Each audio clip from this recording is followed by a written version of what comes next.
What is going on, guys? I know it's been a while since I've done one of these videos, and that is mainly because, as everybody knows, the Hollow Moon translation has been very slow to come out, and we have not gotten a new translation for this for Chapter 9. So we've had to wait for a long time, and of course, during that time, we got the announcement that there was going to be an official translation of this game, as well as an official Western release of the game. So we recently got that at the beginning of December, I believe. We got it digitally. Of course, the physical release, I think, has been delayed. But I've managed to get my hands on the digital version. Don't ask me how.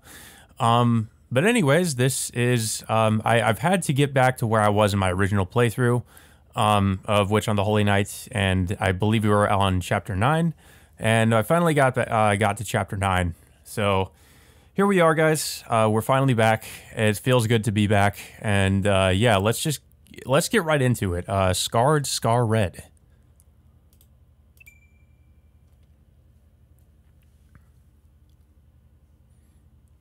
Yeah, I've been reading a little bit of the official translation, and I don't know. I feel like I kind of actually prefer the Hollow Moon translation. There are definitely some weird things with the new English translation with how they translate names, or how they spell the names, and how they've translated some of the dialogue. From what I remember, it's took some getting used to, just kind of reading through it to get back to where I was.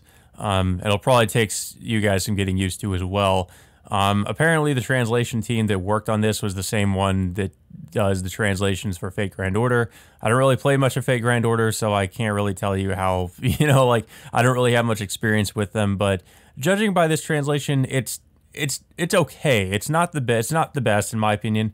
Like I said, I actually felt like the Mirror Moon, or not Mirror Moon, but Hollow Moon translation was actually better.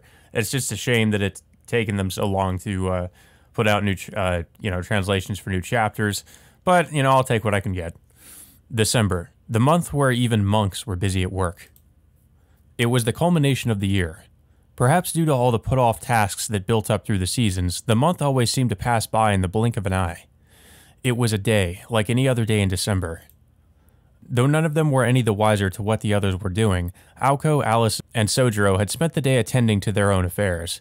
Yeah, this is how they spell Sojiro's name, which it did kind of have a weird spelling in the original translation too, but it made more sense to me than how it's spelled here, which is...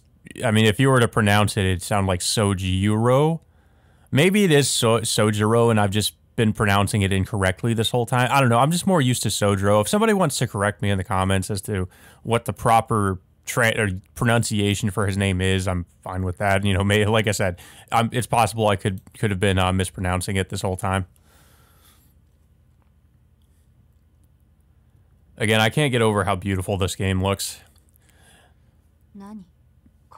Also, yeah, there's voice acting now. Another thing I'm going to have to get used to, of course, as we all know, there's no voice acting in the original. So, yeah, we have that now, which is nice. It's nice to have actual voices for the characters. What is this? Suppressing the urge to murder someone, her terrifying voice boomed across the room. The sunroom was often used to dine in when the weather was nice, since it overlooked the courtyard. It was a room decorated with high-quality furniture and upholstery befitting in a historic Western-style mansion. Which is exactly what this is. The fusion of Chinese Chippendale aesthetics and traditional English Georgian elegance caused even Aoko, a commoner, to think twice about doing anything unaristocratic on the grounds. Truthfully, she was sickened by the flagrant waste of money, but none of it was paid for out of her pocket, so she could have cared less what the purchasers spent their money on. 3 unbelievably out-of-place offerings sat atop the lavish sunroom's table, as if enshrined. In stark contrast to the room, they appeared like meals prepared by aliens. Sojiro, is this your idea of a practical joke? Aoko's trembling fists clenched and unclenched as she questioned the one responsible for today's menu. The clock struck 9 in the evening. The chef in charge nodded dutifully, eager to explain. Oh, now we get to hear his voice. Oh, I feel like it fits. I feel like it fits. Honestly, it sounds like it'd fit his character from what I've heard of it. It's a new product from my workplace. Kinomi said it looks and tastes fake, but honestly I think it's better than the real thing. Besides, they're only 40 yen each after the company discount. A steal, right? Even with the egg on top, it's still only 60 yen or so. The lackluster chef seemed pleased with himself as he boasted. Aoko wanted to grumble that the real steal was her appetite. I mean, it looks fine to me. Well, isn't that nice for you? Now, where's tonight's dinner? Man, talk about ungrateful. Like, Sojiro is doing all this cooking and you just complain. Well, yeah, I guess he did. He kind of did. Did he cook that or just warm it up? That's a good question. I'm not sure about that. I know he did cook something in one of the previous chapters, so we know he can cook. The chef thought for a second or two, then clapped his hands together in revelation. Aozaki, you know if you eat too much, you'll get fat. Oh, that is not the right thing to say. That is definitely not the right thing to say, especially with how the kind of mood she's probably in right now. She's probably going to try to kill him. So what you're telling me is, this is dinner? No complaints. I'm not making anything else. Wow. Well, at least he's standing his ground. The two stood there, glaring at each other. Aoko gave off an air that said she would rather die than eat his food. I mean, I don't know what she's complaining about. It looks good from what I'm seeing. While Sojiro was convinced she would capitulate eventually. So confident, he even considered chiding her about being so picky. As usual, the two could not see eye to eye. I'll bet Alice is just going to eat it without complaining. No way. There's no way I'm eating whatever this is. Don't be such a spoiled princess. Besides, tonight's dinner only costs 200 yen for the three of us. Yeah, I'm pretty sure Sojiro had to eat worse food in the mountains. Sojiro puffed his chest out at his penny-pinching prowess.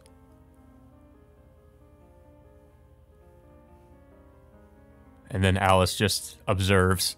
Alice alternated her gaze between the two quarreling roommates and the strange food before her, which she had also never seen before. She remained a mere bystander in all this. She's just entertained. She's in the background eating popcorn watching this. Unbelievable. A 60 yen meal for one person? What year is it? These days, even new beef bowl restaurants cost more than that in ingredients. You dip. Is that her way of calling him a dipshit? Like, what does that mean? Aozaki, if we ate like you wanted with only 30,000 yen for food each month, I'm pretty sure we would all starve to death before you two could kill me. He's got a point. But I mean, I'm assuming that they have plenty of money considering where they live. I mean, sure, the meat Alice cooked yesterday was really something. I was impressed at difference in quality at 700 yen per ounce. Even the 100% juice from the co-op made me rethink the idea of fresh food. But if we keep eating like we have the last 3 days, we'll go broke. Sojiro was making perfect sense for once. Fortunately, neither Aoko nor Sojiro noticed the silent stare of disapproval coming from Alice. Yeah, she looks pissed. We'll cross that bridge when we come to it. And I should note, a meal like yesterday's was a rarity. But maybe I should thank you, since your meals have inspired Alice to put some effort into hers for a change. Yeah, I'm thinking it's because she ate what Sojiro made and she was inspired. With Aoko's words, Alice closed her eyes. She might have been trying to quell her anger.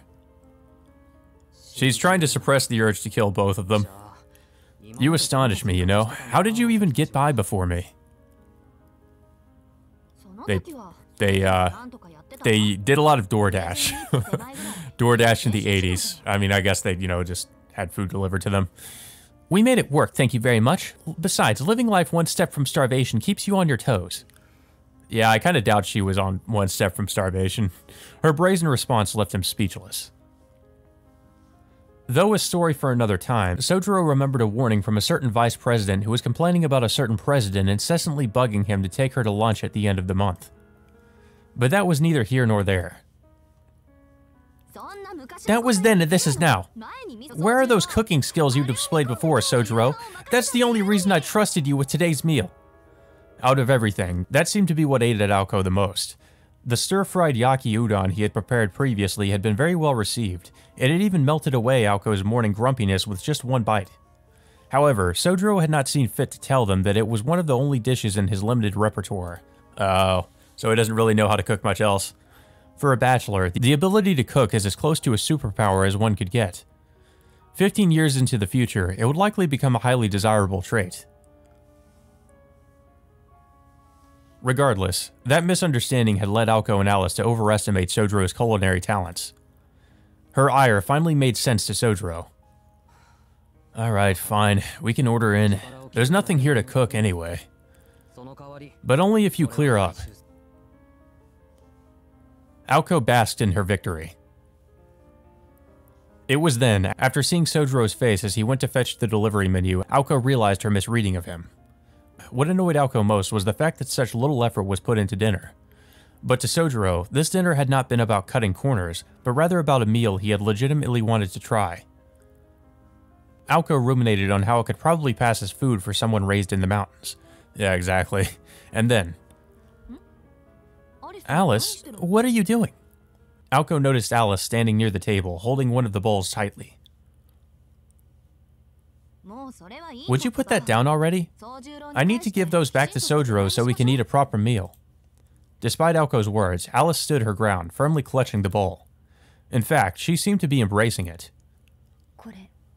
This one is mine. So she's actually going to eat it.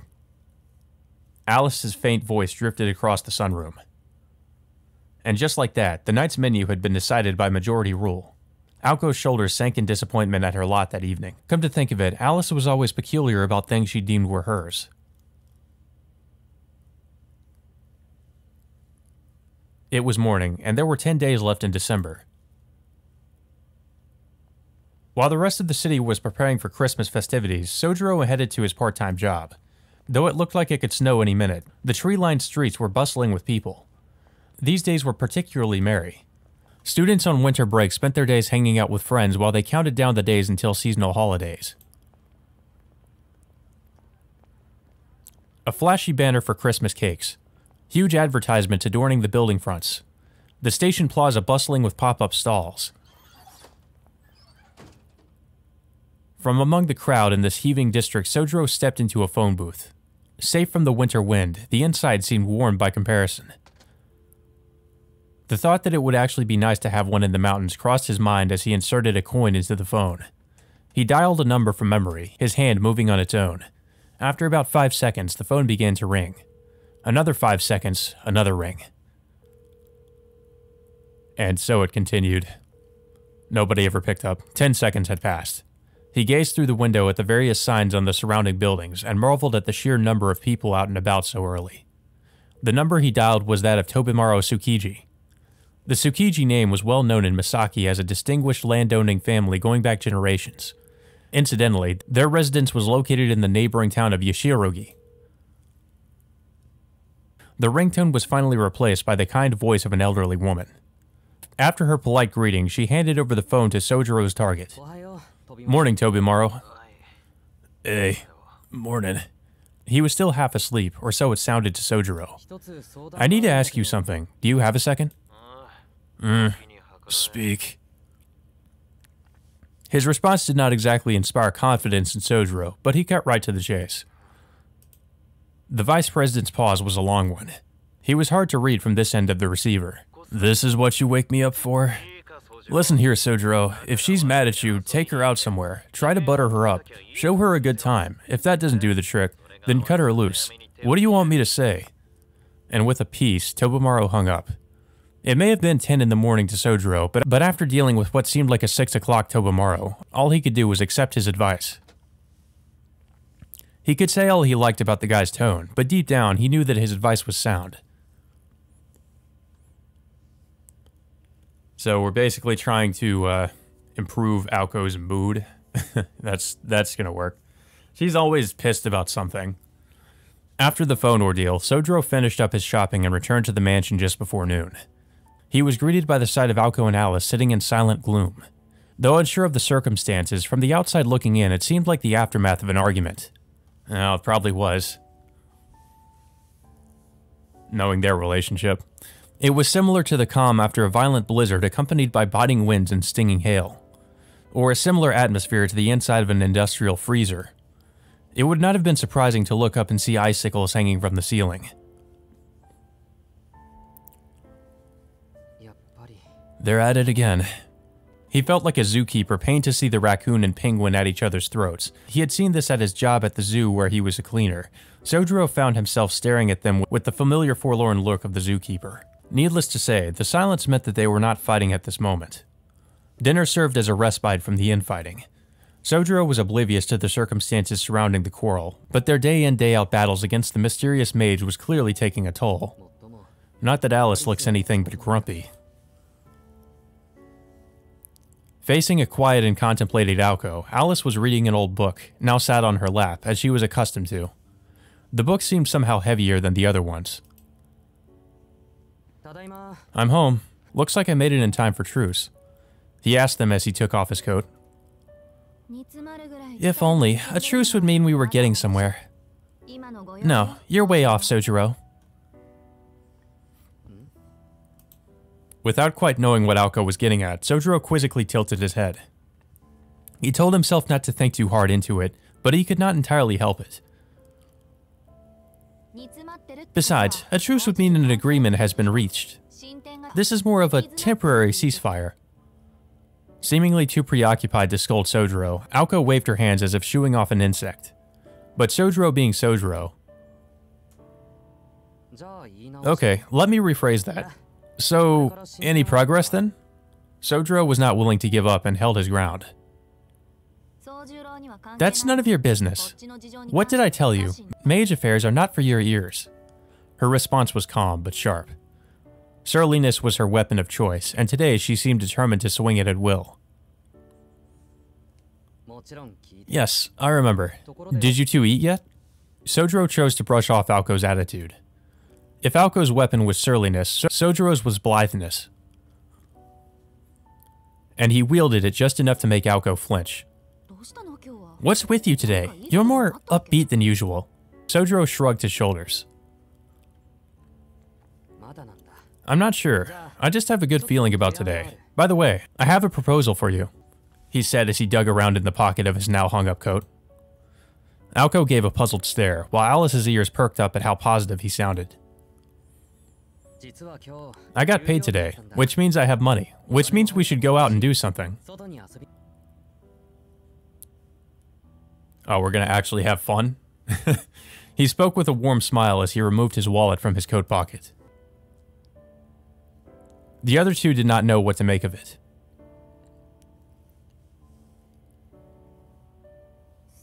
Sojiro? She wanted to take exception to his bright mood, but found herself wrestling with the idea of reacting positively to it. After all, he was making a gesture of good faith to try to make things better with what little funds he had. The thought itself was not a bad one, and she wanted to accept his earnest goodwill, but there was always the chance that Alice would keep quiet until the slightest thing annoyed her, at which point she would dash all their plans. However, she was not in the mood to walk around town with either of the two, nor was the timing ideal. Sorry, but I'm kinda busy. I'll take you up on it some other time though. Just remind me. Alice seemed to give the same response, though wordlessly. Sojiro was not about to be held back by the sullen mood. I'm wondering how he's going to convince them. Busy doing what? Sitting here in silence? Wasn't it you, Aozaki, that said a change of pace was important when staying up all night? Sometimes you need to take one step back and to take two steps forward. Sojiro spoke with unusual confidence as he drew 2 tickets from his wallet and slapped them onto the table. At first glance, they looked like advance tickets to a movie, but not quite. They were tickets to a famous aquarium. To get there, they would take the rapid train and subway to a city several times more modern than Misaki. A city that housed the biggest shopping mall in the prefecture, set to open next year, as well as a multi-purpose auditorium big enough to stage international conferences and famous plays. Oh, and eat some curry at Messian on me. Saying that, he slapped 2 bills on the table, as if he had struck it rich. It was Sojiro's turn to make dinner tonight, after all. Is that really going to be enough to convince them? It seems that way, though, judging by their reaction. Be seeing you. Finished saying his piece, Sojiro returned his wallet to his coat pocket. It was then that Aoko realized what Sojiro meant by be seeing you. You mean you're not coming with us? I have to work tonight. Sojiro was almost too quick with his response, helping Aoko see things for what they really were. Rather than for Sojiro's benefit, his gesture was instead an attempt to ease the tension that had built up between Aoko and Alice. Though if asked, both girls would tell you it was an unnecessary gesture. However, for him to pay this much attention to the household, if anything, gave Aoko reason to reflect on her own immaturity. Aoko glanced over to the still-seated Alice. At the same time, Alice peeked up at Aoko from behind her book. I feel like Alice is the type that would rather just stay there and read. They kept still, staring at each other.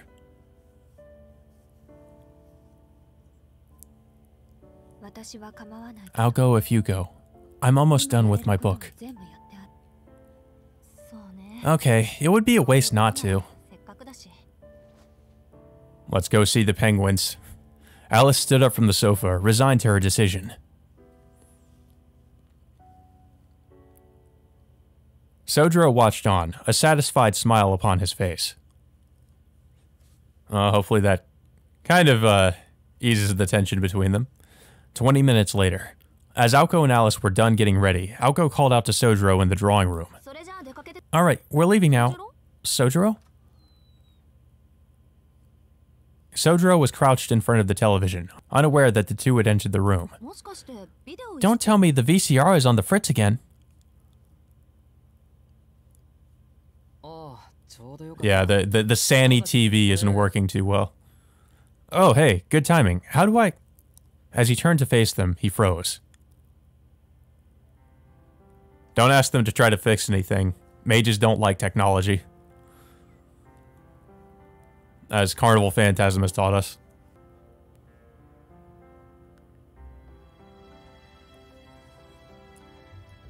Sojiro found himself, feeling very strange feelings looking at the two of them. And facing them only exacerbated the problem. You okay? Listen, we're taking you up on your offer and going out. Did you drop something behind the TV unit again? Sojiro appeared to have gone stiff. Aoko stared at him curiously, though Alice silently nodded along with his bizarre reaction. She kept her thoughts to herself. Yeah, she's like, I'll kill you later. No. It's just... How do I react to this?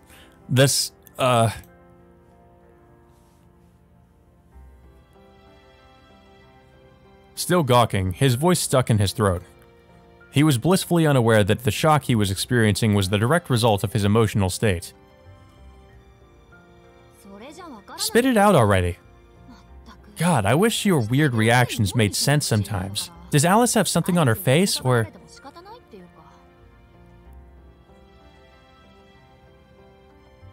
Alice looked on in silence. Maybe Alice understands more than Aoko does.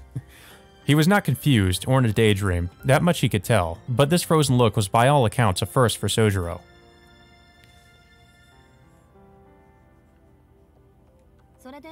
So what is it then?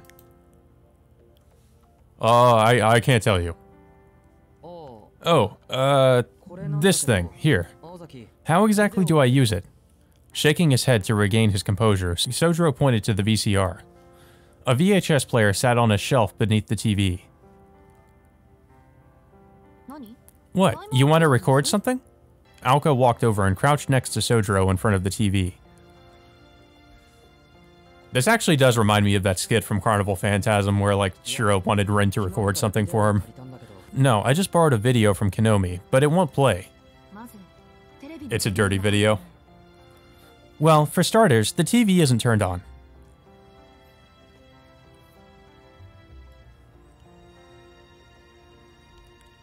Is it plugged in, and did you try turning it on and off? With a click, the TV screen flickered alive. Next, you have to switch to the video input. That's weird. It's all dark. Knowing Kinomi, I'm surprised the recording doesn't start from the very beginning. During this time period, videotapes were still rather expensive. Therefore, It was only natural for people to not want to waste a single second of the tape's 120-minute capacity. Especially considering how serious he is about his hobbies.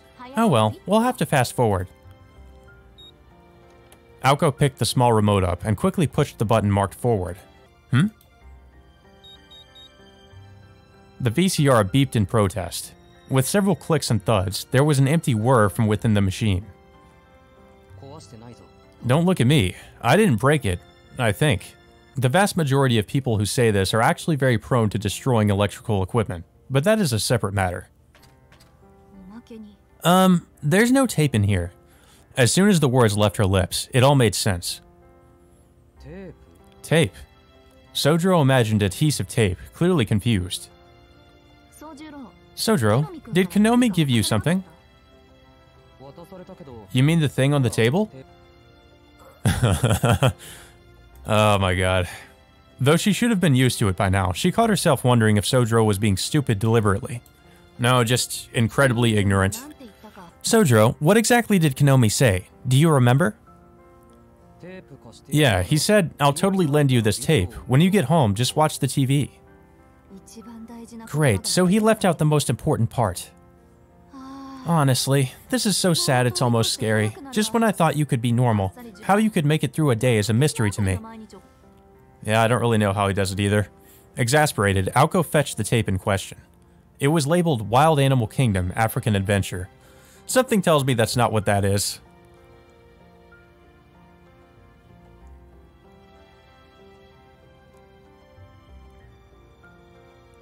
To Aoko, this knocked Hosuke Konomi down a level on the ratings file she kept with the student council.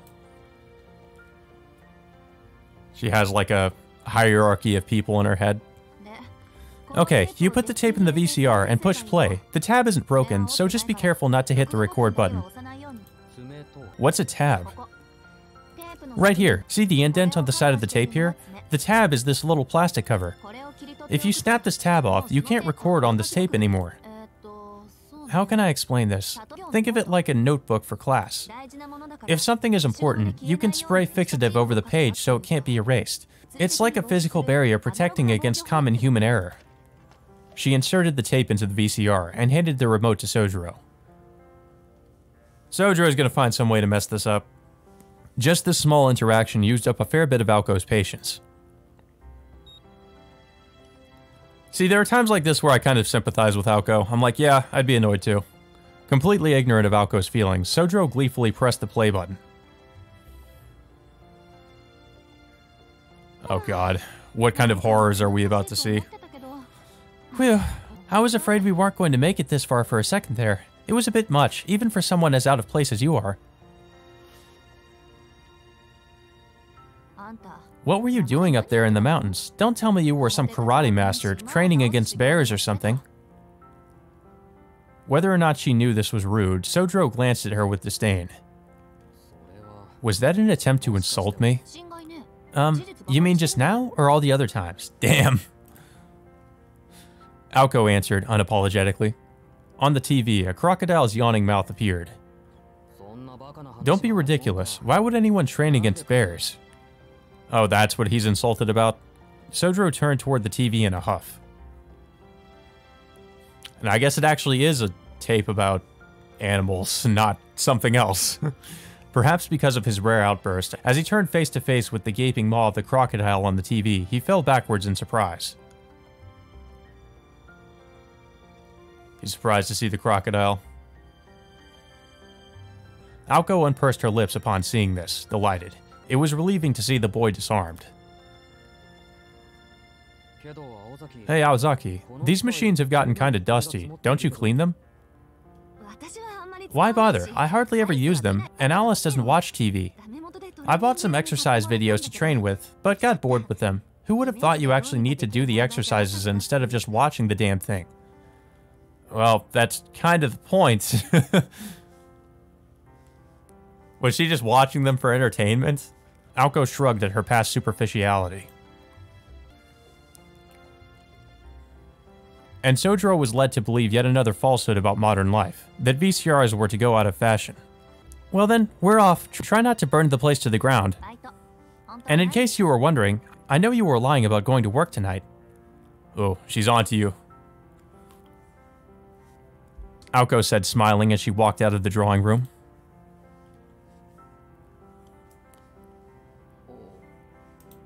Her grin was the cheap shot that left Sojiro speechless. As he scratched his cheek, he was reminded of how she was not someone to be trifled with. Yeah, she's gonna know what you're up to. Don't try to hide things. After watching the end of the drama between the other two, Alice made for the reception area as well. Left alone in the room, Sojiro took his seat on the sofa. Well, it was certainly not easy making everything run smoothly around these parts. Until they came back, he could enjoy his crocodile watching in peace. Is that really all he's going to do, is just watch crocodiles? Well, I guess it's the 80s, there's not really anything better to do.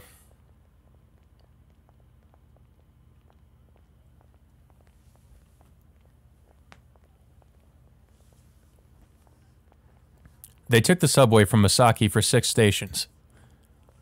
From there, they rode another 3 stops by express train. After about an hour, Aoko and Alice arrived at Arasaka Station. While Masaki City was a mixture of old and new architecture, Arasaka was a brand new town built in accordance with recent government ordinance. It was as though the entire town was full of tall buildings sprouted up in the middle of nowhere.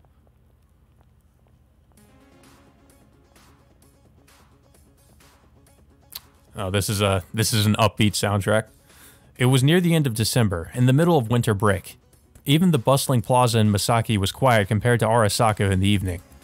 Whether its huge mall full of countless specialty stores, or its crowded multi-purpose auditorium, there really was something for everyone here. For that reason, beyond its local residents, Arasaka Station was crowded with people from far and wide. Cool. That must be their fancy new performance arts center. It's supposed to have the biggest concert hall in the prefecture. I wonder what it's like inside. Look at how much grander it is than the buildings around it. They made their way to the aquarium, weaving through the crowds. Aoko might have been used to city life, but Alice was silently anxious. The people passing by must have thought this pale girl out of place, which Alice happened to agree with. I'd rather be back at home, reading my books, and sitting in silence. Oh, it says a big artist is coming summer of next year. Oh my god, it's Pink Trudy! Alice, this says it'll be their first live appearance in Japan! Aoko exclaimed, overcome by excitement. Alice is just like, who? This kind of pop rock band was right up Aoko's alley, but naturally, Alice did not seem very interested. I'm more amazed by the Polish orchestra they've invited to open up for them. This must be costing them a fortune. How incorrigible.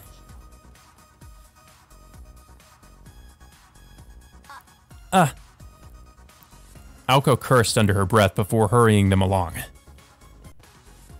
Underneath the construction map read, with the support of the Koonji group.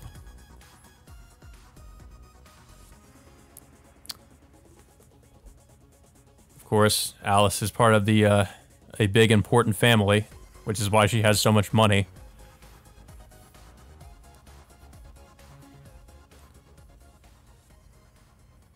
The aquarium they were looking for was on the top floor of a massive building.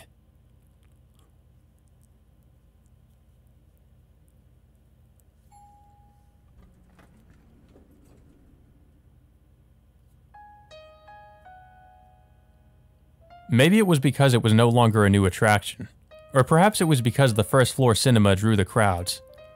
But with only a few people scattered around the entrance, the atmosphere inside was very calm. Not quiet, but desolate, and far removed from the hustle and bustle outside. Perhaps they were going for that museum-like vibe.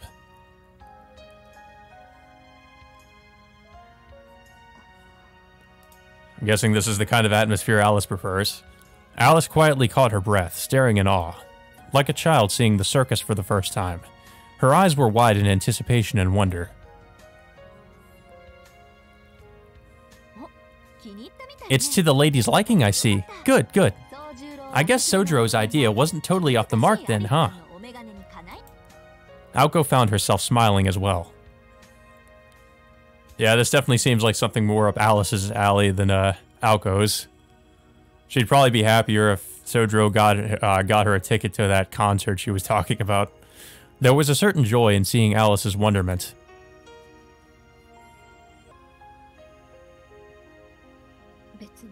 Not really. I just find rooftop aquariums to be kind of novel. According to the guide on the wall, the entrance to the aquarium was nearly as big as the Koonji Mansion's foyer.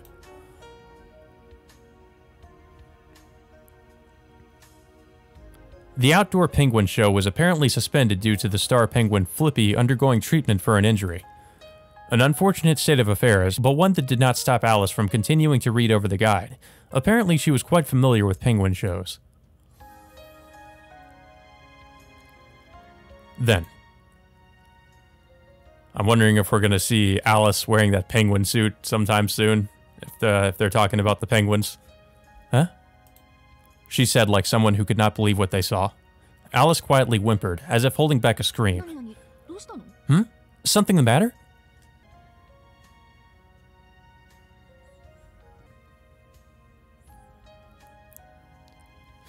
It does seem that way, Aoko said, still looking at the floor plan. It was rare to see Alice getting this emotional outside of the mansion. For some reason, she was trembling. Nothing seemed terribly off about the aquarium's offerings.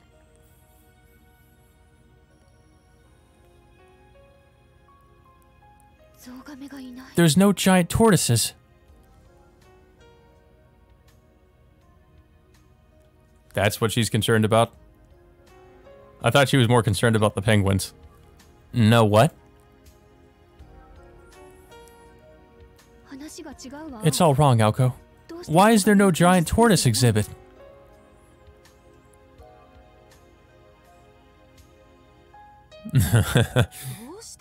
Why? I don't know. Are giant tortoises even aquatic? Maybe it's because they take up too much space. Why though? They have penguins. It's not fair. Look, they even have a dolphin. This is absurd. I'm going to complain to the manager.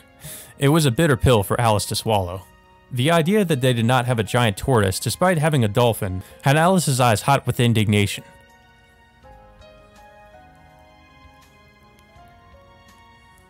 This is the disappointing part about the aquarium for her. Now that you mention it, if penguins and dolphins are standard fare, you'd have thought they would at least have a giant tortoise. What were they thinking? Aoko said, certain something like a giant tortoise would be boring and unpopular. Well, maybe not for Alice. She was sensible enough to read the room, however, and kept her thought to herself.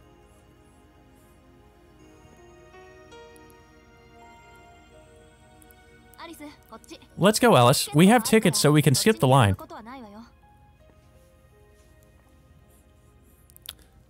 I am kind of wondering if the voice actors, the people, you know, the voice actors for the characters are going to be reprising their role in the movie. It's kind of what I'm wondering. I mean, they really do sound like the characters, so I'd kind of like to hear them in the movie when that comes out. A few moments after the giant tortoise fiasco, presenting the tickets they received from Sojiro, they headed toward the once popular entrance. From the entrance gate, the corridor stretched into a dark hallway completely illuminated in blue.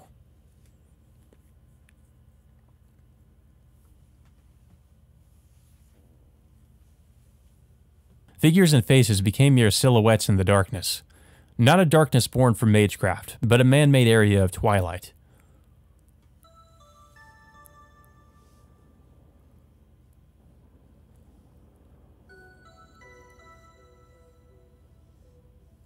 A world of shadow and blue, the only light being from the illuminated tanks. The two witches continued walking down the artificial ocean corridor. Water tanks like windows into hundreds of different worlds, each with their own separate temperature and environment. A snapshot of the same place at different times. Mesmerized by the refracting images of the ocean floor, conversation grew sparse.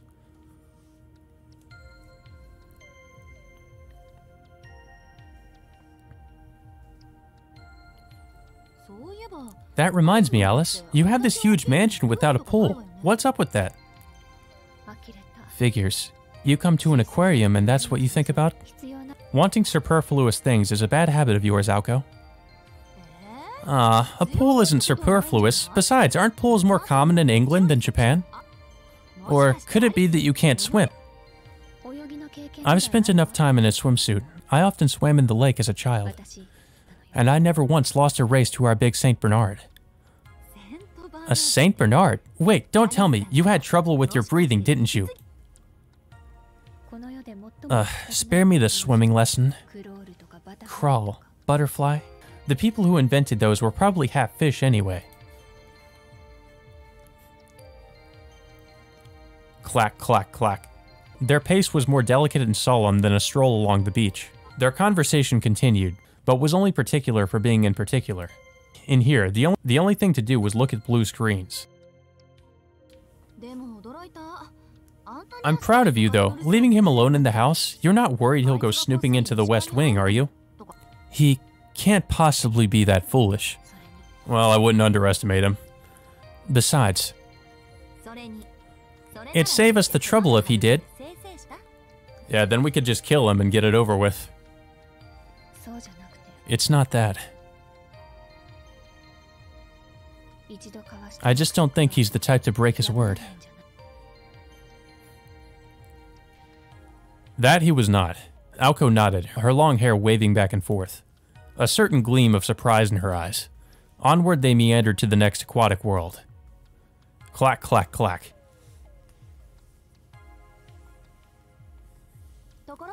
By the way, is this your first time at an aquarium? Second. I went with a friend long ago. No way! Really? Yes, really. More than 6 years ago, when I was still in England. No, I mean the friend part. I thought you said you didn't have any friends. That was a long time ago. We even had the same name. We used to play all the time, but we fell out of touch. That's right. Alice must be a pretty common name over there. Here it's all Ryoko or Hanako and such.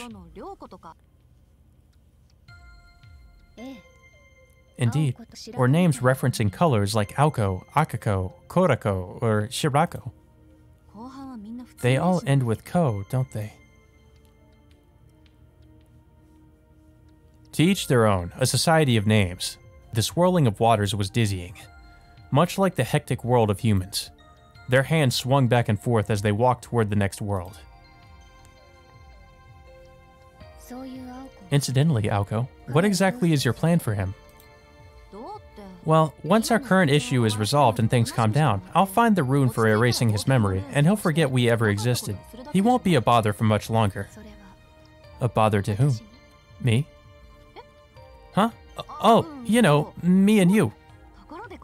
Wow, this fish is really pretty. It makes me want to swim. Hey, we should go to the beach next summer. The beach? You mean by the ocean? Of course, you know, fun under the hot summer sun, sand between your toes, watching the sunset on the horizon. We couldn't go this year, so why don't we go together next year? Your optimism is exhausting, but that does sound nice. If we manage to survive until next summer, that is. Clack, clack, clack. The two girls journeyed to the next oceanic wonderland, mutually taking in the sights. The visitors to these winter waters had begun to leave, satisfied by their touring. The sound of their footsteps heralded their farewell.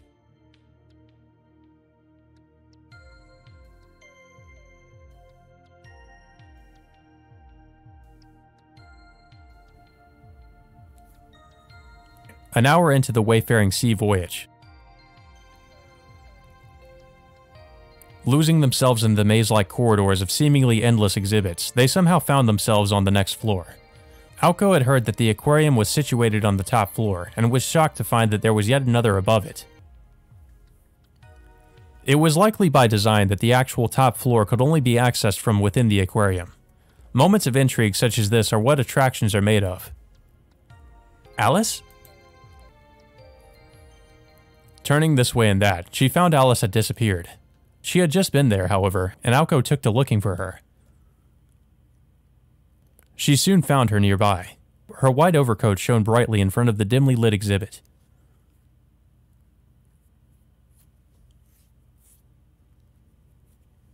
She was staring motionless into the water tank.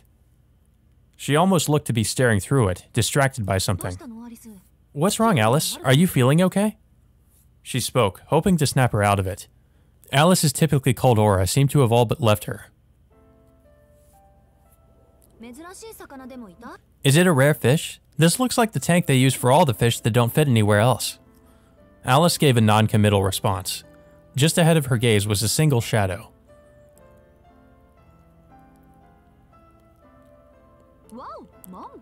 Wow, an ocean sunfish! Alice remained motionless, unresponsive to Aoko's sarcasm. She stood in silence, watching the poor little fish drifting listlessly in the tank where they put the fish that did not fit anywhere else, here at the end of the hall. Maybe she feels some connection with this fish. To put it lightly, sunfish were not especially pleasant to look at. When looking at one, it begged the question of what direction evolution wanted to take with it. It looked like it swam using rudder-like fins on its top and bottom, but lacked the grace of other fish. To Aoko, its eyes, body, and strange movements made it an awkward creature. But... Hey Alice, let's check out the whale shark exhibit over there. It sounds really exciting, don't you think?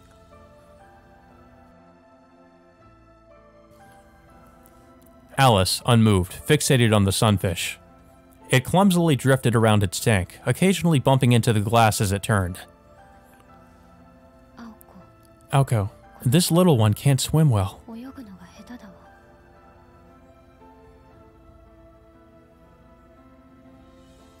Alice extended her finger toward the glass, then retracted it, feeling childish.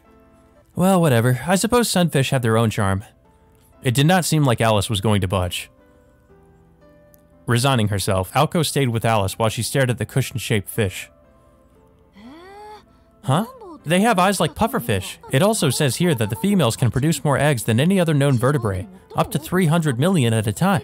Neat. The babies become prey to other fish, so in a way, giving birth to so many is a means of survival for them.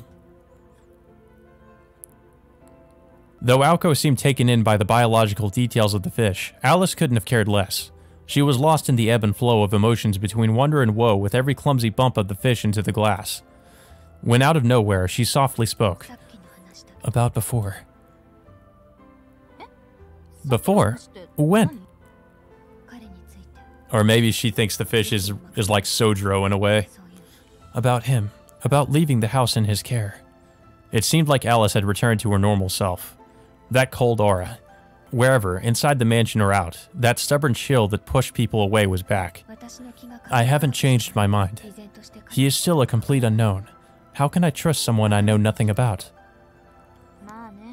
I guess. But then why let him?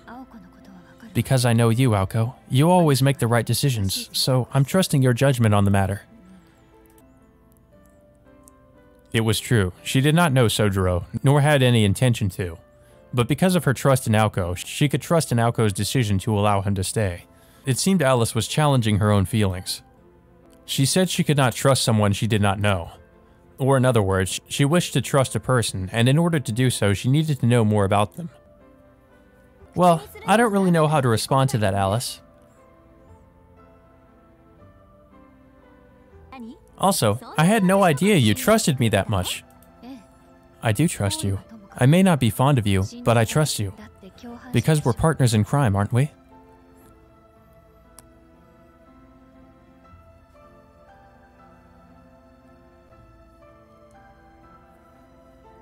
Her white coat swayed to and fro. Just like that, their short excursion had come to an end. Straight ahead was the exit back to the real world. A step away from the exhibit was a step toward becoming better roommates.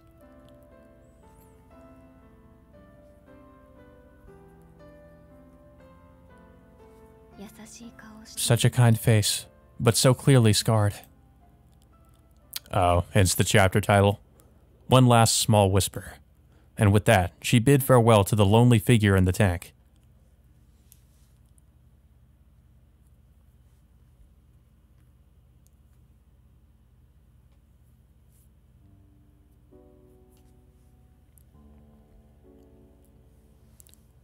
Such a melancholic song. I do really like the song. It's probably the only, classical... Well, I don't know. There are some classical music pieces I like. This one is probably one of my favorites. The sun sets early during the winter, falling below the horizon by 4 in the afternoon. Evening seemed to arrive at the mansion earlier than in the city. Probably because you really don't have any street lights anywhere, and there are trees surrounding the mansion. I see. Now I know all about crocodiles. Yeah, such valuable information to have. Sojiro sat alone, sipping his warm tea in the chilly room. He relaxed on the couch, staring out the window, having had his fill of crocodiles. Once he sprawled out on the sofa, his body refused to move. Maybe he'd had always wanted to try it. After 3 straight hours of crocodile watching, he wondered what it would be like to laze there for the remainder of the day, as he nervously checked over his shoulder. Just as he was considering taking the opportunity to nap until Aoko and Alice returned, an unfamiliar sound echoed through the halls of the mansion. It's a ghost. Or maybe it's just the robin. Undergoing a sluggish evolution of his very own, he rose from all fours to being a bipedal. There was a knocking sound at regular intervals. The sound, distinctly coming from the front door, was more familiar now. He had experienced it before during his days in the apartment.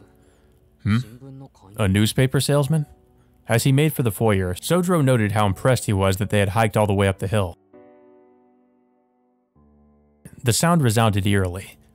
Without a doorbell of any kind, visitors had no choice but to rap on the door using whatever they had in hand. It would take an iron-clenched fist to produce that kind of sound.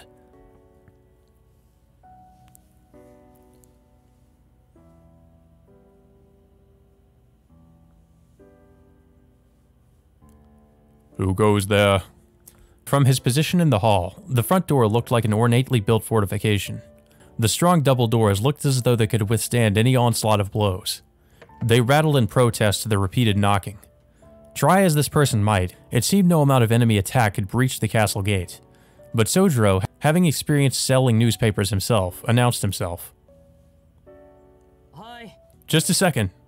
He knew what it was like to be in their shoes, so he was unsurprised by their unwillingness to surrender.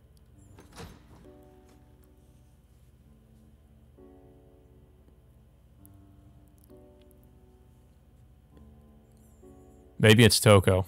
I'm kind of wondering when she's going to show up in this. She's kind of shown up before, but... oh, okay, it is her. It is her, I was right. Oh my god. This is not good. This is really not good.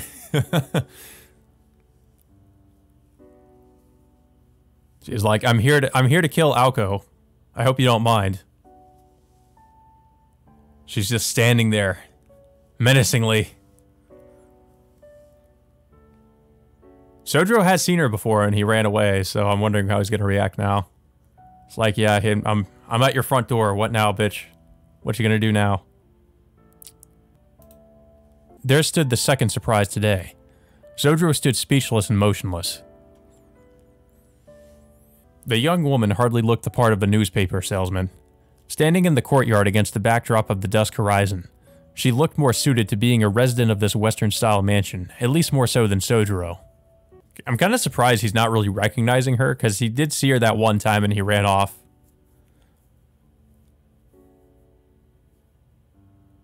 She had a dainty frame, but a striking presence nonetheless. She was a little shorter than Sojiro, but tall for a woman.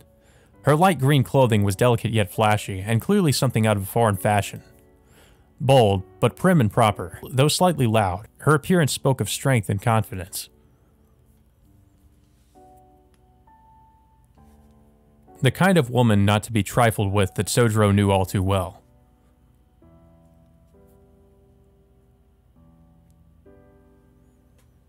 Only, unlike the ones he knew, this woman appeared more friendly than intimidating. Perhaps it was her short hair that made her look approachable. Bright and brown, it stopped just above the nape of her neck. Sojiro, yet to say a word, thought what a shame it was to be so short. She looked at him and offered a smile. Despite looking older than Sojiro, this made her appear impish and cute. She is fairly attractive, I'll give her that.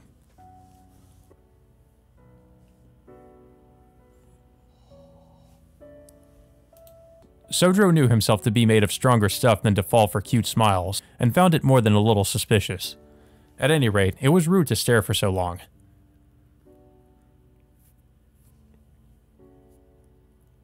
Can I help you? He asked shyly, steeling himself. To which she replied. Oh, is she finally gonna speak?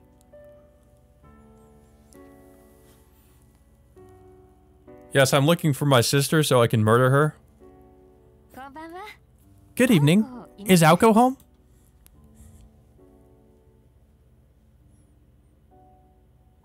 She smiled as she used Aoko's first name with a sense of familiarity. This is not going to end well. This is certainly not going to end well.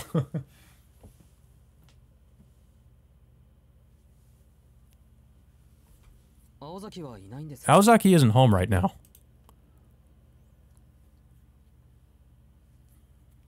Oh, don't worry. I can wait for her to come back. I've traveled all the way up this mountain. You're not going to turn me away, are you?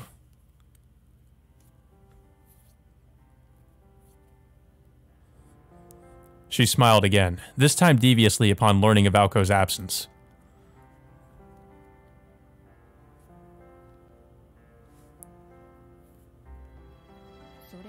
Then I take it Miss Koonji is away too.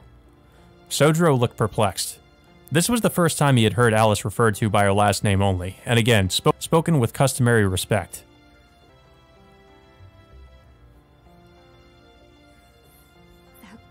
I see. It's nice that they can get out during the day, instead of only the dead of night. I was under the impression living together was merely a facade, but they really do get along. Sojiro found himself nodding in response to her smile. Though it was clear she knew Aoko and Alice, she was giving him an uncomfortable feeling. Likely in her mid-20s, she did not appear that much older than he was. Behind her carefree tone and bright smile, she was clearly trying to hide something. So, they won't be home until the evening then? No, I expect them home before the last train, though. I see. And who might you be? Sojiro, ever so troubled by her forwardness, wanted to ask her the same. Alas, who are you was a question far too difficult for Sojiro. I'm sorry, I don't really know how to answer that. I guess I'm just house-sitting. I'm a friend of Aozaki's, to tell the truth. A response with not an ounce of truth to it.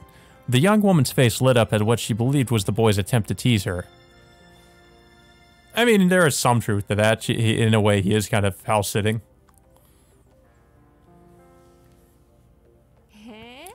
Aren't you a funny one? What's your name, dear? It's Sojiro Suzuki.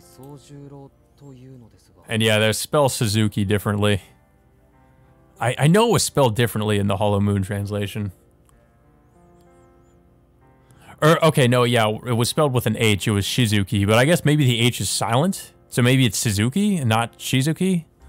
His shy answer made her giggle. Sojiro could not understand what he said that was so funny, but her laugh did not offend him. Rather than seeming derogatory, it came across as warm and affable.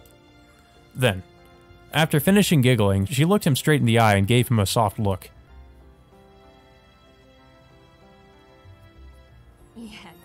I think I like you, Sojiro. Oh my god. What is she trying to do here? Help, an older woman is hitting on me. Stranger danger, stranger danger. She just waltzes right in. She just is like, okay, I'm just gonna walk in. A fine name. Though it doesn't really suit you. Now then, pour me some tea, will you? Huh? Wait. She stepped past him into the mansion and swiftly left him at the door. just make yourself at home. That's what I thought she was gonna do. She's gonna sit on the couch and wait for Aoko to get back. Because I have seen that image of her sitting on the couch, so I assume that's what this is from. Oh wow, it's just as I remember it. I thought she would have repaired the damaged pieces, what with taking the trouble to bring them all the way here. It looks like even the warped columns are as warped as ever.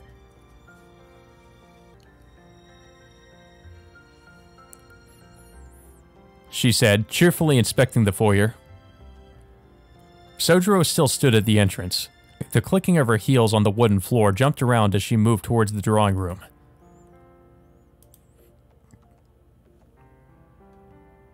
Why are you standing there? The drawing room is this way, isn't it? She disappeared from the foyer into the drawing room, oddly familiar with the layout of the house. So she's not going to tell us who she is, and she's just going to walk right into the house like she fucking owns the place. Does she know Aozaki from school? Or maybe she knows Alice? Sojiro muttered to himself, walking to the drawing room.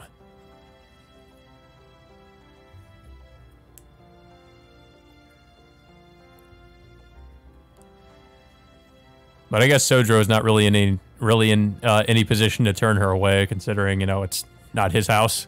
He entered to see the woman walking around the room gleefully. Like a child seeing a park for the first time in ages, breathing in the nostalgia, twirling as girls are wont to do.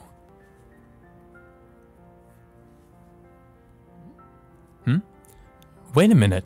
This TV is... She stared at the television inquisitively, perhaps owing to the fact that she had never seen a 30-inch television before. Awkwardly, the TV was still displaying images of the wild animal kingdom. Sojiro wished he would have stopped the video before he answered the door.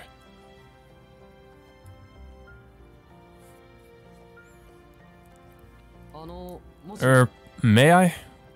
He blurted out, attempting to regain his composure. He had many questions, but first he resolved himself to, at the very least, ask her name. With that, she turned to him with a cold look on her face. She glared at Sojiro over her glasses, her long and slender brows pointing at him, all as if to hint at a threat.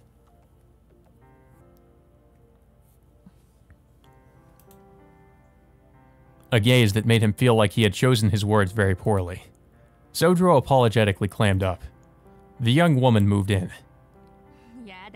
Come now, Sojiro. May I? Really? Do I look like some old lady to you? She snickered. Her disapproving glare melted into a teasing smile.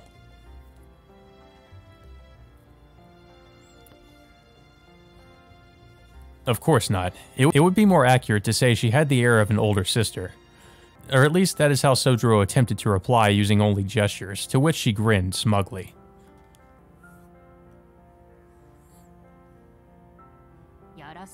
Very well then. Let's do away with the formalities, shall we? They're beginning to bore me anyway.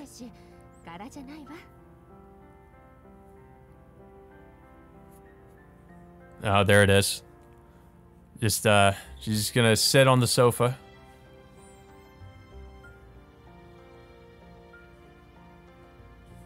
She said, taking a seat on the sofa, naturally and effortlessly, and without making a sound.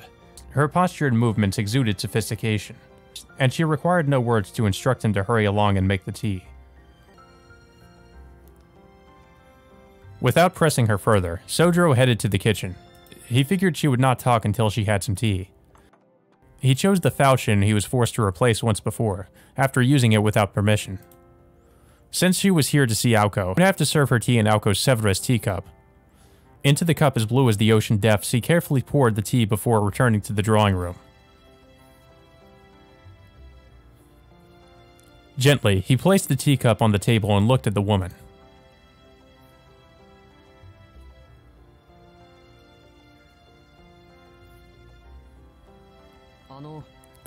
Forgive me for not asking earlier, but you're an acquaintance of Aozaki's, yes?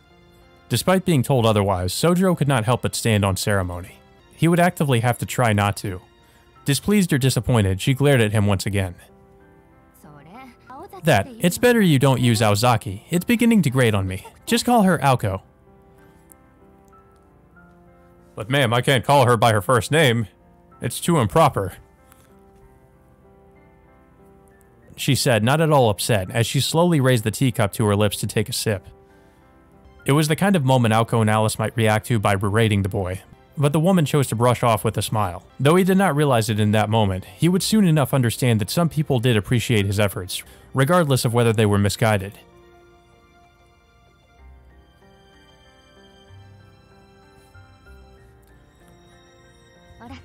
Come, don't stand there, sit. I don't like being looked down on.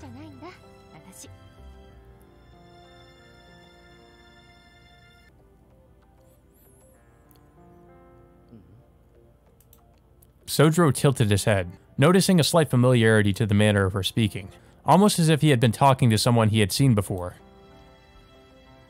I feel like there were some typos there.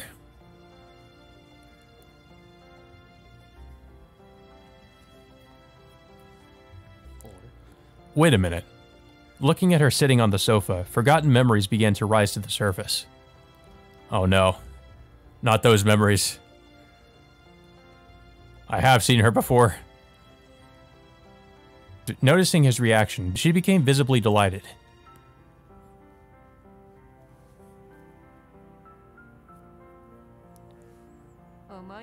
You remember me. I can tell you I was surprised as you are. I came all the way here to see Aoko, and instead I find you standing there to greet me. Oh.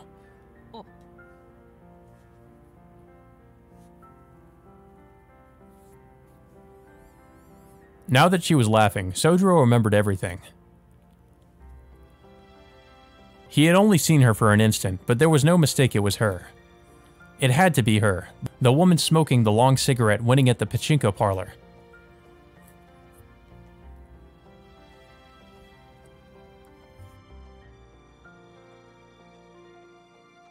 Crazy, right? You gave me quite the fright that day. You took one look at me and ran away. How terrifying you must think I am, reacting like that. You hurt my feelings, you know. She clearly enjoyed the memory. She was right. He mistook the shadow he had seen in the park for this woman and ran, though he had learned it was Aoko a day later. Even though it was clearly a case of mistaken identity, he now knew why he had thought them one and the same.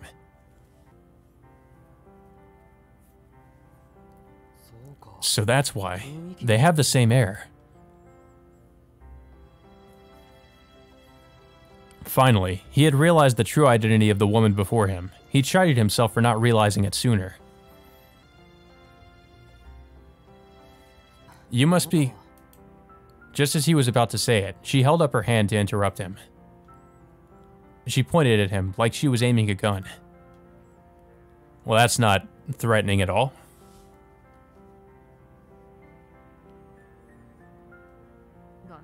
Forgive me. You're just too cute. I got carried away with teasing you. It's a little late, but my name is Toko Aozaki. Surprise, surprise, I'm Aoko's big sister. That figures. He should have known. With a smile that could impart courage to any that glanced upon it, Toko looked just like how Sojiro imagined Aoko would in the not-too-distant future.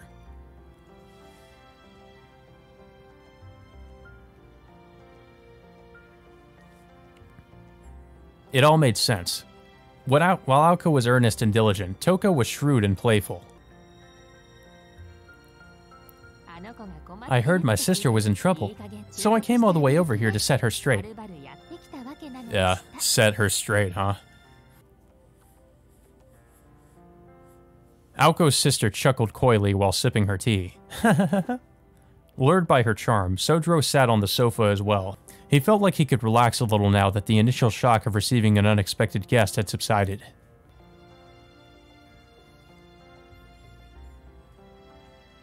Just like that, it was almost 5 in the afternoon. Aoko and Alice would be returning from their excursion soon.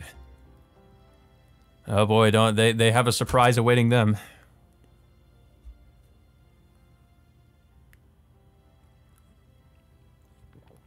Hello, sister.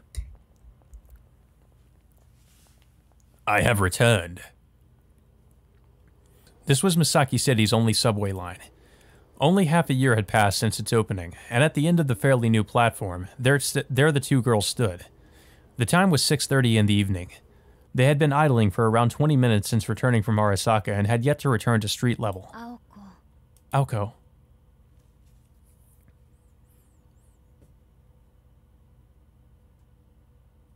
There was a hint of irritation in Alice's voice.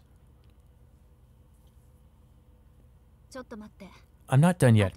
Just one more, okay? Aoko begged Alice, hands together, trembling from the cold. It was rare to see her act this childish. There's no doubt Tobimaro would consider this behavior more strange than cute if he were there. From the end of the platform, Aoko peered into the creeping darkness to where the tracks led.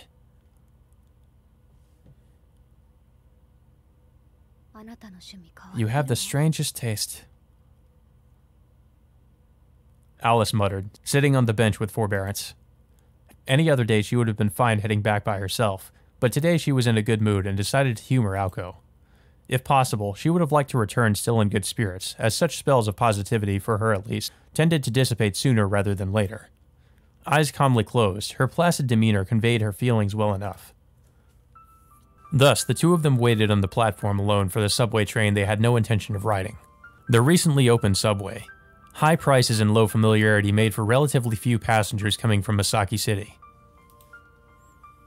Thanks to the low foot traffic, the platform was still as good as new. There was something primeval about a subway devoid of people. It was a picture of tranquility, free of human interference. Lifeless and silent, a land unmolested by living creatures, where only speechless organisms dwelt. The artificial fluorescent lighting highlighted its soullessness. It was a cave where the light ended and the shadows began. Riderless vessels disappearing into the dark. The platform wedged between two tracks, like a jetty stretching out into a subterranean sea of black. In this place, far removed from the world above, Aoko waited with eyes closed for the familiar rumble. It was Aoko who proposed that they delay their return and wait on the platform. The reason was simple. Aoko Aozaki enjoyed the soothing sound of passing subway trains. A little bit of a weird reason, but okay. I won't be able to go see any more live bands this year, so at least let me have this, she said to Alice, her eyes still closed. Alice did not even nod as 3 trains had already passed following her decision to stay with Aoko.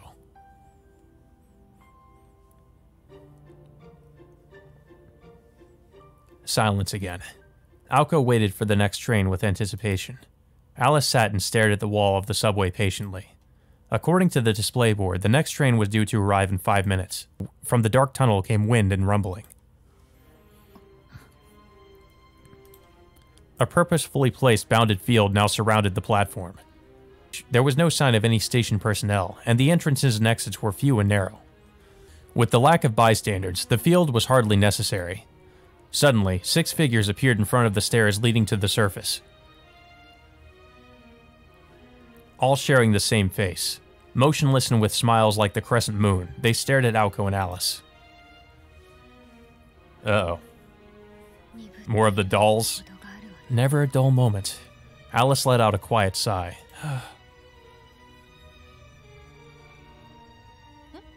Alice, what's wrong?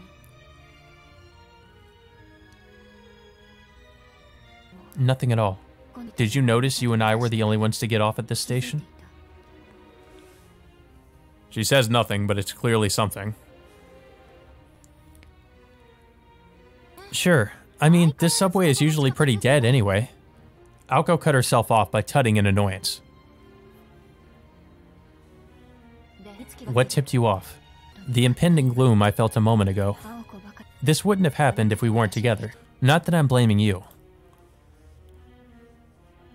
Like I'm gonna let you have all the fun, please. Never moving or making eye contact, their words stoic and calm. In contrast, the figures near the stairs began to stir.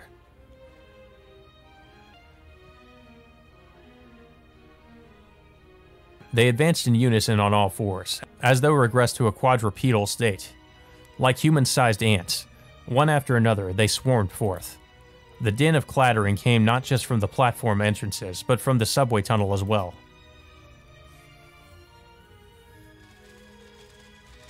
Oh god, it is the dolls. It's the creepy mannequins. At a glance, they numbered at least 30 strong. The creepy sound of skittering echoed off the subway walls. This is ridiculous. Forget Misaki. With this many automata, you could take over the whole of southern France. True, but more importantly, who would want or need this many?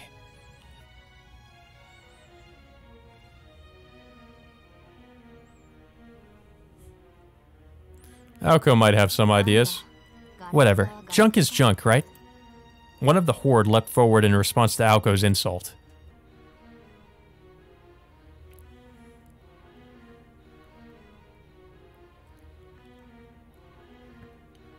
Aoko is not pleased by this.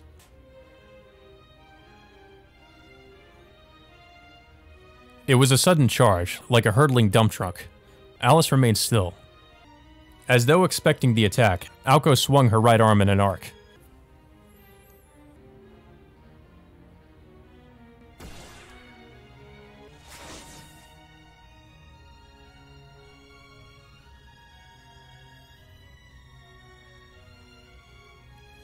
The blue missile of light was easily repelled. Her magic bullet, Snap, had little to no effect against the puppets. They scrambled over each other like frogs, heads jerking and twisting in search of prey. I count 30 total.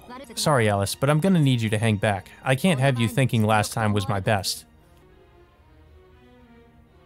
As she spoke to Alice, who was still standing next to the bench, Aoko stepped toward the edge of the platform. From the myriad of regrets she still had from the amusement park, the House of Mirrors stung the most. She was caught off guard in the previous engagement with those puppets. With adequate preparation and confidence, and Alice as a backup, she would not let that happen again.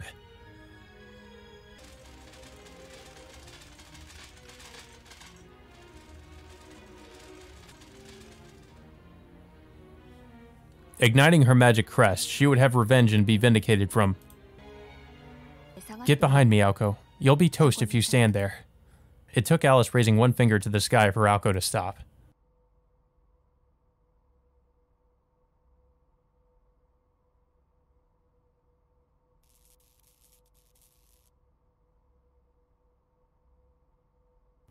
Okay. We haven't really gotten to see much of what Alice can do, so I'm kind of curious as to what... Well, we have seen some of her abilities, but I'm kind of wondering what she's about to pull out. A mist? It looks like mist. Alice, wait, you can't.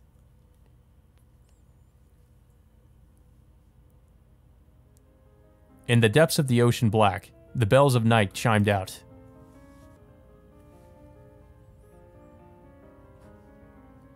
The jetty, as if embraced by a sea god like Poseidon or Wadatsumi, was awash with white particles. You always leave a mess, Aoko. Not to mention, the next train will be arriving soon, and...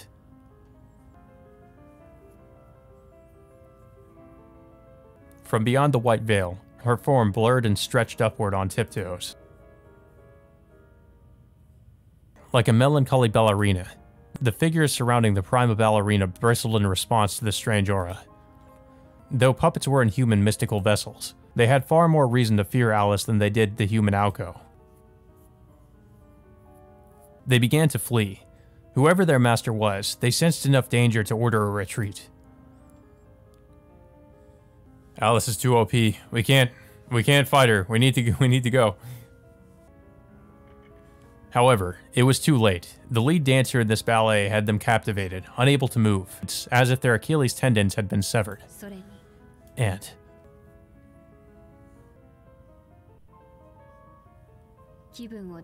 It wasn't just you who ruined my mood. She removed her black glove. Unlike her mansion demeanor, her cool aura morphed into a fierce, biting cold one, freezing all in their tracks. Gloves floated to the ground.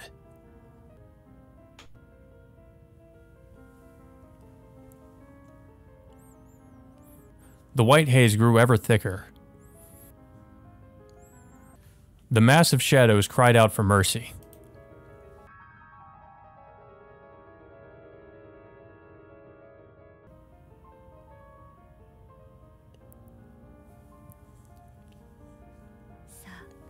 Let's play a little then, shall we? Within the dense nebulous mists, a dark fairy tale manifested. From inside, the only thing seemingly real was the sound of her voice, a macabre melody.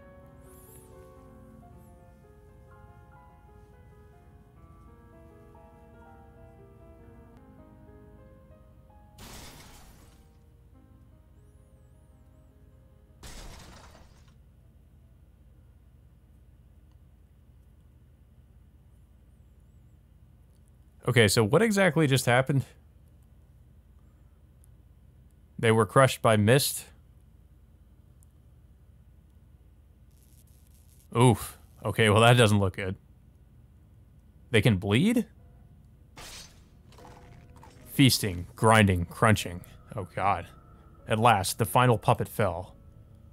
On the walls, on the floor, on the ceiling. The tragic sounds of their demise filled the air. So they were eaten by something? That's kind of terrifying, actually.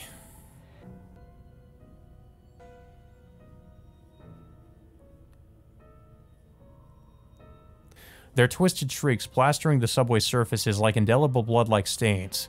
All 30 of the puppets, promptly yet slowly as though to savor their taste, were completely devoured by the mystifying monster. All save one appendage, a lonesome severed arm on the platform. You were carrying that thing around this whole time? Aoko spoke sideways to Alice, making no attempt to hide her disgust.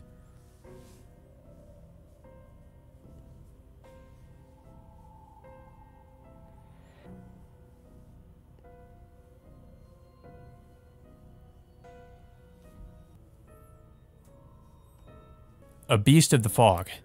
One of her great three ploys, Kickshaw. The Mindster's Rosehound, Wandersnatch.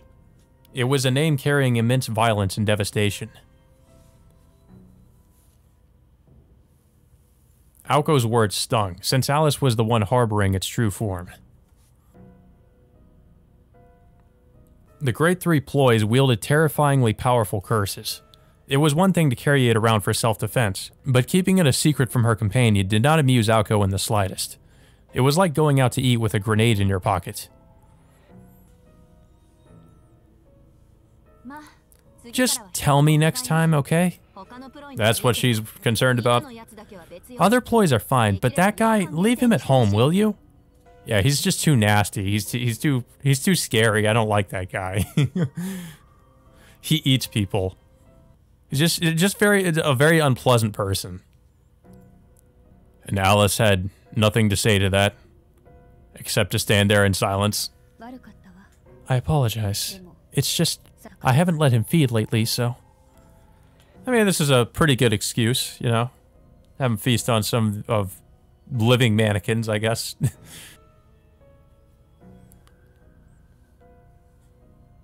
Alice walked slowly along toward the puppet arm rolling along the platform. What had just occurred made perfect sense. It needed to eat, so she let it eat. But did he have to be so messy about it? Like, look at the mess he made. There's blood everywhere. Like, seriously. Someone needs to teach him some table manners. But the beast could not be seen, and there was no bloodshed on account of the victims being made of plastic. Then what is that all over the subway, then? Say, Aoko. Alice said, picking up the puppet arm.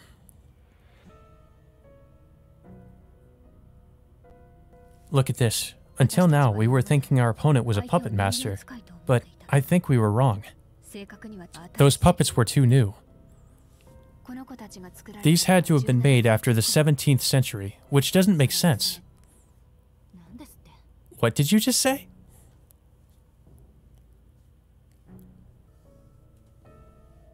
Though sounded contradictory, automata typically performed better with age.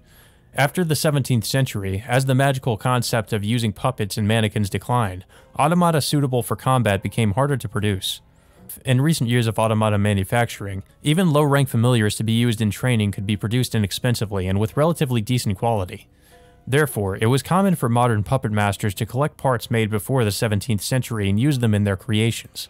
The high price of automata often came not from their combat abilities, but the rarity of the parts used to make them.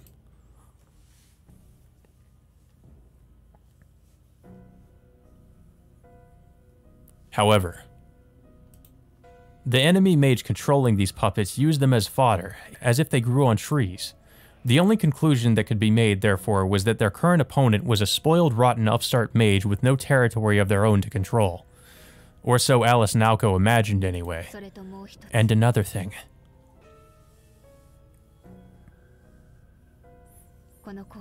The internal design of this one is reminiscent of the ones from Misaki City's Bounded Field. Almost as if they were soldiers defending a city. Alice presented the evidence to Aoko, who was waving away the fog from around her.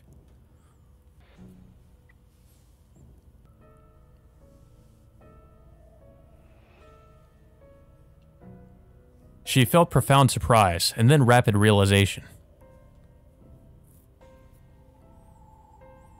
There's only one person who could do this. I see. So that's how it is. Aoko muttered to herself, violently hurling the arm against the platform. Her face twisted with anger and a hint of fear. If you're going to send this many of these things at us, you might as well send the whole lot of them then. That's why Grandfather's Bounded Field didn't have any effect on her, and that's how she knew my weaknesses, and that's how she found and removed the sigil so easily. I should have known. Alice quietly looked on in bemusement at Aoko's furious rambling.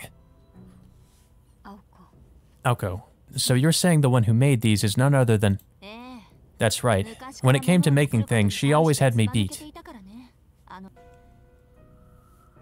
Aoko glared at the severed arm, furious at its creator, and herself for taking so long to figure out it was her. But it all adds up now. As much as I hate to admit it, our current enemy is my big sister. No doubt about it. She's the one who meant to inherit our land, Alice.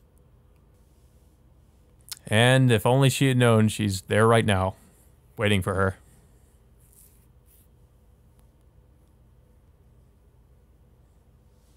The desolate subway platform returned to silence, Aoko's words lingering uncomfortably in the air.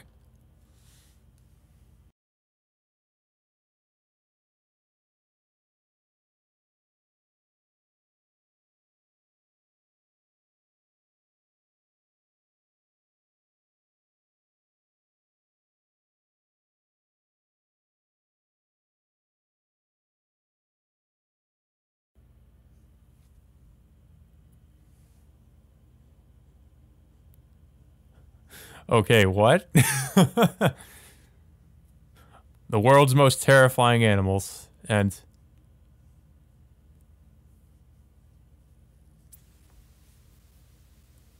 A short time ago, at the Koonji estate, the videotape finished playing. The VCR had automatically stopped playback, foregoing the need to hit the stop button to avoid the static storm.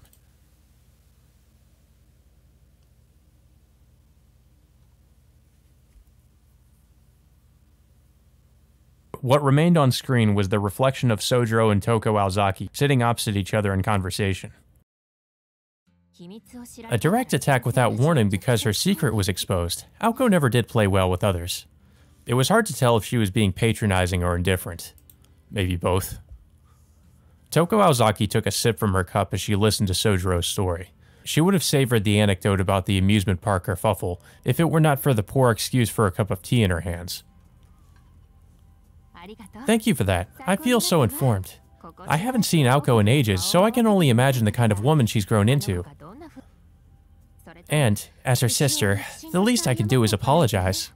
I'm sorry you had to experience such a tragic event, Sojiro. Are you really, though? That girl does have a tendency to be rather headstrong. That's one way of putting it. You said it. Sojiro was enjoying the conversation, despite having to relive those events. About an hour passed by while the two of them sat in conversation, neither short on topics to discuss. Aoko was an easy topic for both of them, so the conversation centered mostly around her. By the way, I've been wondering, and I hope you don't mind me asking. With courteous posture, her eyes shined with curiosity. Her elegant demure caused Sojiro's heart to beat faster. Of course I don't mind. Despite his caution, he could not help but show deference to her. Whether Toko found Sojiro charming or not was unclear as she affectionately smiled at him.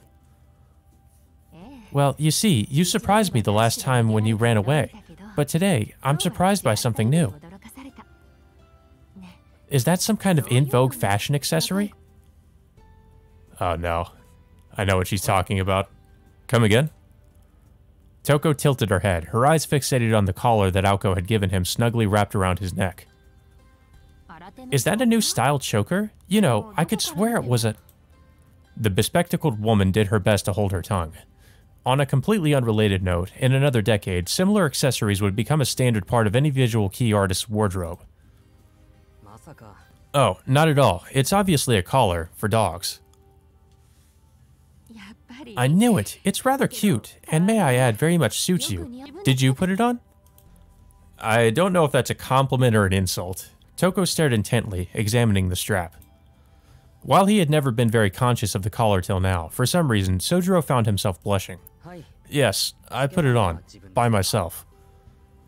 No, silly. I mean, who gave it to you? Was it Aoko, or perhaps Miss Koonji?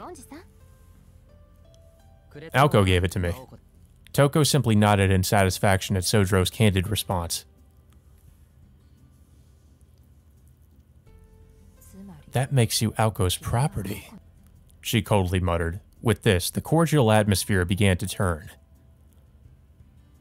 Sojiro nodded, naturally oblivious to the sting in her words. She does like to own things.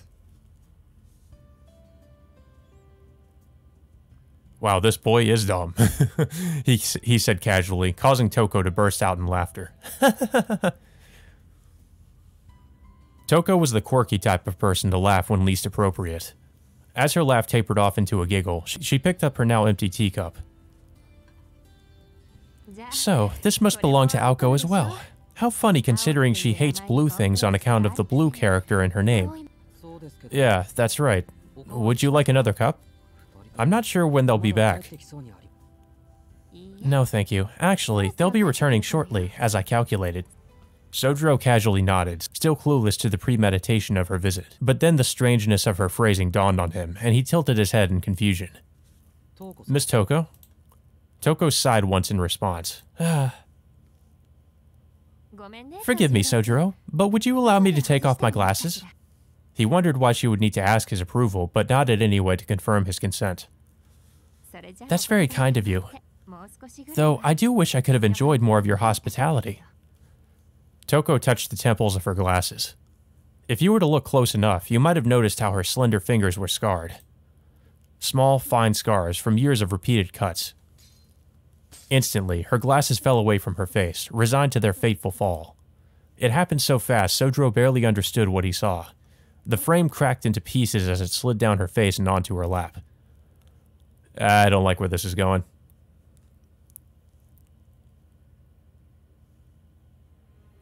Allow me to introduce you to my evil side. Kudos to you, sister. 30 in one go. Not bad. Toko could sit behind her veneer no longer.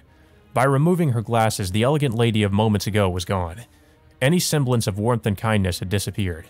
What sat on the sofa was one deplorable mage, her demeanor darkening the room.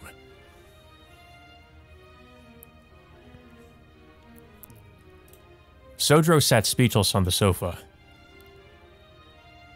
Across from him was a completely changed Toko glaring back at him menacingly. More malice and magical energy was now emanating from Toko than when Aoko tried to kill Sojiro.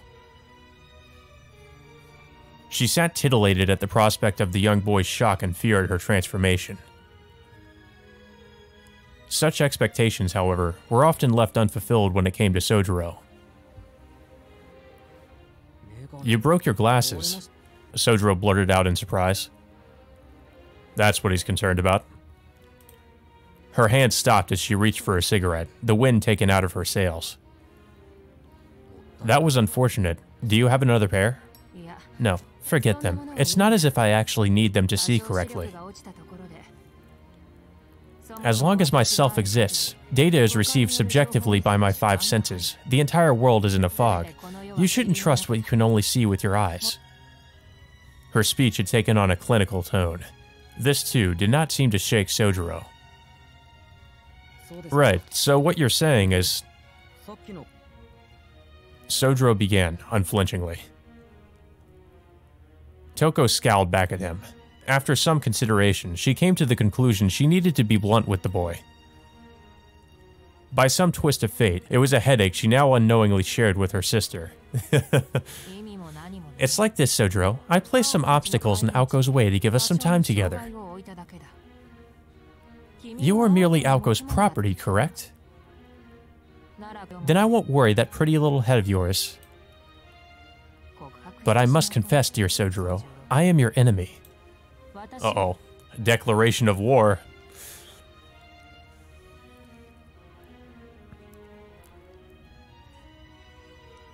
Excuse me, ma'am, but what do you mean by that? Though he understood her words, the clock's second hand would rotate fully twice over before anyone next spoke. They sat across from each other, eyes locked. Sojiro's shoulders tightened nervously. He had finally understood the true danger of the situation. Surprised? Toko asked with a grin. Despite the spitting image of each other, without her glasses, Toko's smile was rather sinister. Even though, you're Alzaki's sister? Her smile pierced him as he asked the obvious. Toko was no longer surprised that Sojiro would be more concerned about the safety of others over his own. In just one short hour, she had come to understand Sojiro Shizuki better than he knew himself. On the contrary, it's because I'm her sister. I'm obligated to take away what's hers. I won't stop until I crush every last thing she holds physically and emotionally dear. For instance, if she has come to rely on the city, then I will happily go so far as to destroy it. But you, I wasn't expecting you. Toko, her eyes closed, felt sorrow. Behind her troubled expression, there was a silent conflict. I don't know if I should be angry at the world for being impartial, or lament the serendipity of life. I suppose it's all part of the counterforce. Innocent outsiders get killed all the time in this world of ours, but I've never met anyone quite like you. Or rather, I never imagined a guy like you could exist. Toko sighed at the ceiling and stirred in her seat. She seemed to have overcome an unexpected moment of uncertainty. You don't look like Aoko's ace in the hole. The dim but nice stranger, too pitiful to put out of his misery.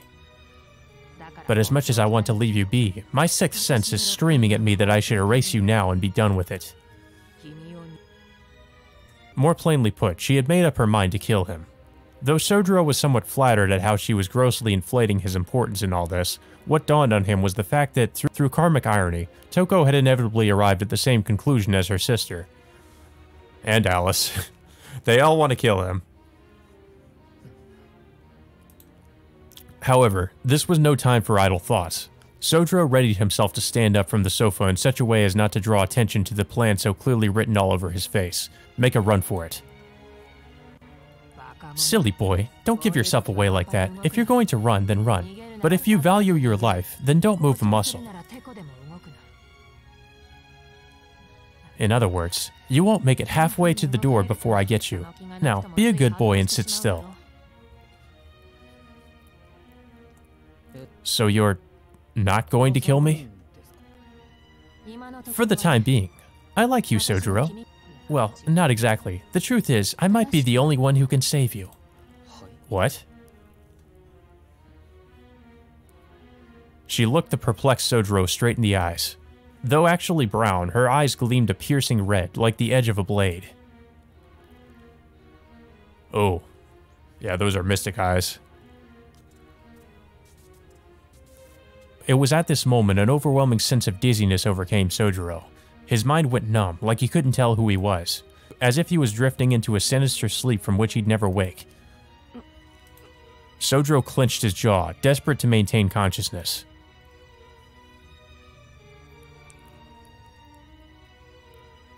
Toko's eyes devoured him like a bottomless pit of quicksand, and in that moment it all became clear to him. It no longer mattered that she was Aoko's sister, or that she was Alice's sworn enemy. Toko Aozaki's deadly battle with the girls had become his battle. Which is why, when you find yourself feeling a special spark for a stranger met mere moments ago, that feeling is not to be trusted, for you may simply be attempting to fill an emptiness with the same mold as yours, with more emptiness. Sojiro tried to drag his body away from this heretofore unencountered sense of danger, but found that it would not respond. Toko tilted her head forward at him, eyes fixated on his. Your instincts weren't wrong. You do have something in common with me, or maybe you're just close to me. Maybe we're picky about all the same foods. It's something to consider. The problem is, you're more biased than I am. Biased. She clearly used a different definition of the word than the one Sojiro knew.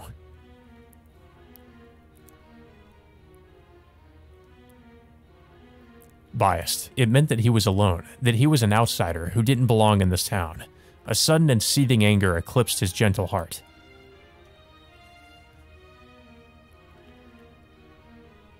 But I'm not alone. Sojiro shot back with all the enmity he could muster, as he faced this witch named Toko Aozaki. If he had not, he feared he would never escape her gaze. See? That's precisely what makes you biased, and the sooner you realize that, the better. Humans are hardly creatures. No matter what life throws at them, they find a way to survive. But Aoko can't tolerate them, because she's the sort of stranger who can't stand anything. Toko leaned over the table. She reached out, grabbed Sojiro's collar, and roughly pulled him toward her. What's going on here? But enough about her. All I care about is getting to have you. In fact, I wanted you from the moment you whispered your name. With your lack of self-awareness and your sense of powerlessness, Ma'am, I'm not interested. The future must seem like such a foreign concept to someone like you. Your mind inevitably looks to the past. But just as Moi, the lesser self, becomes before Soi, the greater self, the normal flow of time will always reject time travel. It's the same for me as it is for you. I've done it again, haven't I? How could you possibly even begin to... Toko trailed off mid-sentence. As she pulled Sojiro closer, her own eyes reflected in his, she noticed the merciful expression on her face. Sojiro got to thinking. He had no hostility toward this woman. He bore her no grudge, harbored no desire to kill her. He was aware only of his anger and aimless compassion. He wished that he could give her the answer she wanted, but... I don't really know what you're talking about. Sojiro replied apologetically. A verbal reply to the visible question he perceived in her eyes. Toko showed no sign of disappointment. Instead, the corners of her lips turned upward in delight. Of course, you wouldn't comprehend the language of magecraft. And here I am trying to wax philosophical to you. How foolish of me. Small courtesies can have the opposite effect after all. I should have put it in plainer, more primitive terms. Oh, I do like you, Sojiro. Her fingers dug into his throat as if she were tearing at the leather. Perhaps he could be hers if only she could rip it off. Oh no, she's gonna turn him into a doll or something. Sweet boy, leave Aoko and be with me. I may not have a use for you, but at least I can protect you. Or maybe if I'm bored, you could be my plaything. It had taken many approaches, but she seemed to have decided on this one. The lengths to which she went to seduce him were lost on Sojiro, and truth be told, they were not wholly unwelcome. So he was considering it? But back to the matter at hand. I respectfully decline. Sojiro chose the direct response, as he did. Why? Because it wouldn't be good for you. He had confidence in that, at least. Toko's overestimation of him aside, Sojiro knew for a fact that he had to escape this woman's clutches. This tete-a-tete could only be concluded by one of its two participants, Toko, or the individual she was currently infatuated with.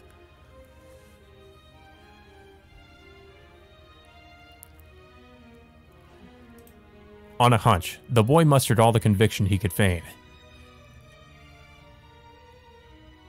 She gently removed her hand from his collar and jabbed him in the chest, causing him to topple back onto the sofa. Very well, if that's the way it must be. I'll just have to think of you as Aoko's personal property then. The scarred red mage quietly stood up. Well, Aoko will be here any moment. I'd best be on my way. She has no chance of defeating me. Tell her that for me, won't you? Sure, but... Ma'am, what about your tea? Sojiro's reply from the sofa stopped the exiting Toko in her tracks. Then, like a student humbly inquiring of a teacher, Sojiro pointed to the object in Toko's hand and asked, what are you going to do with that cup? Surprised, she looked down at the teacup in her right hand that she had forgotten she was holding. She hadn't even realized that she had been holding the cup the entire time. Oh, this? I might as well take it with me. The act of taking something without the owner's permission is commonly referred to as theft. However, this was more likely the typical relationship between Aoko and Toko, share and share alike, and so forth. Sojiro nodded to show that he understood. Unsure if this nod was sincere or not, Toko smiled that gleeful grin for the second time since taking her glasses off. You certainly are an odd one, the question of your worth aside. For just a moment, she had returned to the affable Toko Aozaki he met before the glasses came off. Leaving him with the image of her smile, she departed the mansion. And taking the teacup with her, her broken glasses remained sitting on the drawing room table.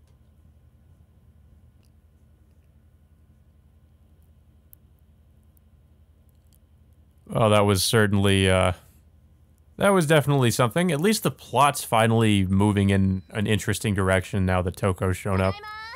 We're home! No sooner had the eerie visitor left did Aoko and Alice return home.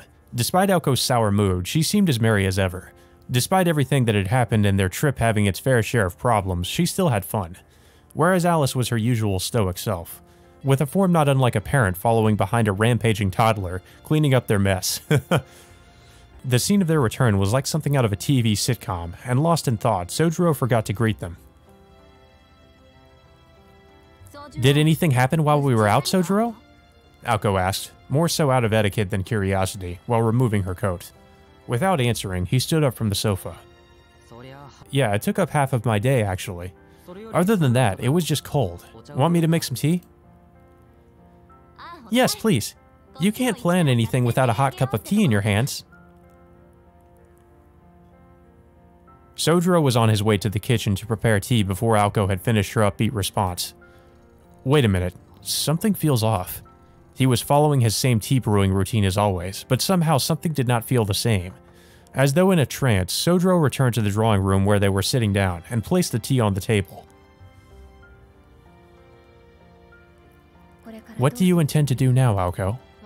"We'll have to search for her on foot. We can't play this one defensively. If we spend some time fortifying defenses here, she'll just have more time to create more puppets." They conversed with each other while ignoring Sojiro's presence. Upon hearing what they said, he stood up and spoke abruptly. "Are you going to look for Miss Toko?"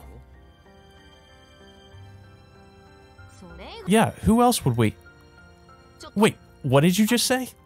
"Toko, she's your enemy, right? You just missed her." He answered so casually, Aoko stood there dumbfounded. Alice stood up from the sofa and went to where the two of them were standing. Her typically kind and somber features turned reproachable. "Shizuki, tell me exactly what she did when she was here."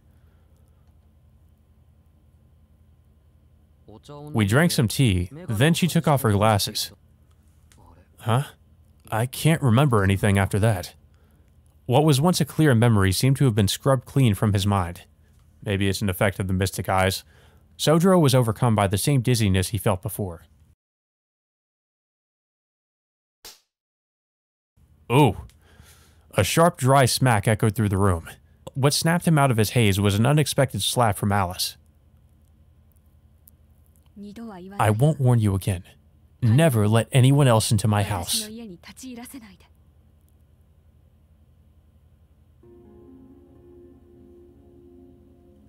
This is probably my favorite track from the game. It's just so atmospheric. Deep within her eyes, beyond the normal cool indifference, was an intense fury. Realizing, however, that it was no ordinary anger, Sojiro understood how careless he had been. "I'm sorry. This place is very important to you. I should have known better."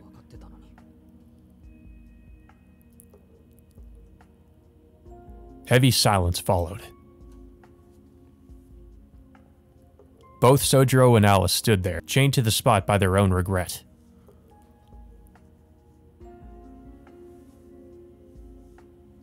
Aoko looked on in amazement, wondering if they would stay that way all night if left alone. "So hey, I know Sojiro is at fault for letting my sister in, but Alice, you never told him he shouldn't.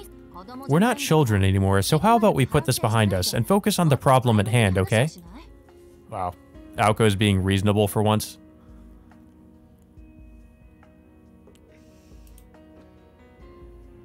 Alice hung her head and sat back down at Aoko's insistence. Sojiro stood where he was, nursing his stinging right cheek. Pain was pain, but he knew how to take a knock. More to the point, the crisp strike from Alice snapped him out of his fog, jogging his memory. "I remember. She told me to tell you that you have no chance of defeating her, Aoko." Pretty full of herself. Anything else? She also said, well, most of it was small talk, to be honest. She said a lot of other stuff I didn't really understand. Considering the small talk was mostly about Aoko and her flaws, Sojiro decided it would be better to take that part to his grave. Yeah, a wise decision. "She mentioned the greater and lesser self? I wonder if she's been to India. In case you didn't catch on, Sojiro, she must have done something to you." I think he realizes that much at least. Aoko turned to him, glaring at him sharply. He had nothing to be ashamed of, but he looked away guiltily anyway. She did? What did she do exactly? You said you couldn't remember what she said, right? And up until a second ago, you looked like a zombie. I see. You remember right up to when she took her glasses off, which means you must have been entranced by her mystic eyes. As quickly as she had jumped to that conclusion, Aoko went quiet again, as if the information was of little importance. But it was not enough to detract Sojiro from bringing it up again. Aozaki, what are mystic eyes?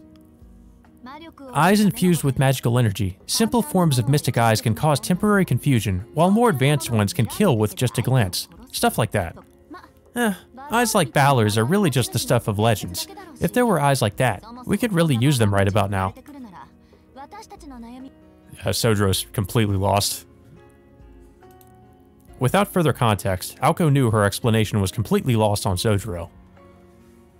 You're talking to a country bumpkin that lived in the mountains. He's not going to know anything about this, much less anything about modern society.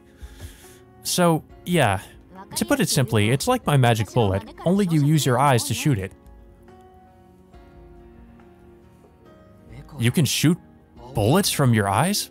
Sojiro's confusion deepened along with Aoko's frustration.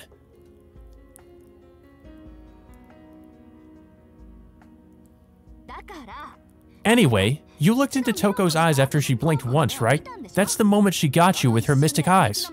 Some mages even replace their eyes with cat's eye stones, but my sister doesn't need to bother with that. She was born with hers. She doesn't even need to say anything to use them. She can just blink, like a camera shutter. That's kind of OP. Sojiro pounded his fist in understanding. Now that he thought about it, he vaguely remembered her doing something exactly like that. Everything after was foggy and muddled, and her mystic eyes seemed the only logical cause. That's one mystery solved.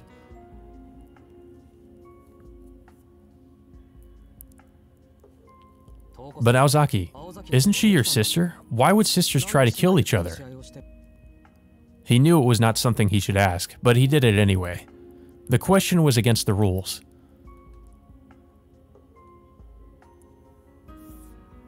Yeah, he'll have to be punished for that later. He had no business being involved in this dispute. But he's going to involve himself anyway, because that's just who he is. Aoko closed her eyes to collect her thoughts.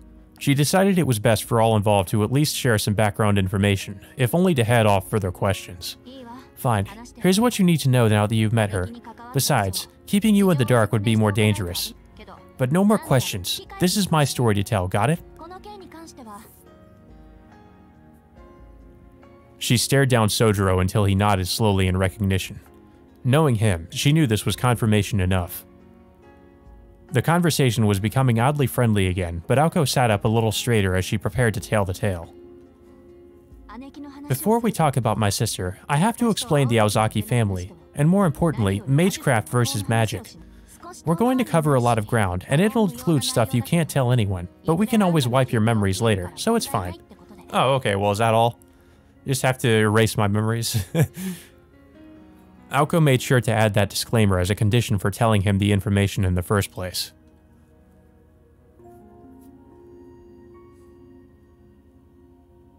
You see, Sojiro, magecraft follows a set of common rules. There are different schools of magecraft, such as runes or Kabbalah. Think of them as different textbooks or manuals that the whole world uses. Anyone that has a proper textbook and a suitable bloodline can become a mage. But using magic is something else entirely. Magic, true magic, isn't just some manuscript derived from the swirl of the root like magecraft is, but something that comes directly from the root itself. As for the swirl of the root, well, the simplest way I can describe it so you'll understand is to compare it to the sun. The sun is really far away and has been there from the beginning as far as we're concerned. Without it, you and I wouldn't be able to live. Yeah, and if you fly too close to it, you get burned. Much like mages trying to attain the root, or get to the root.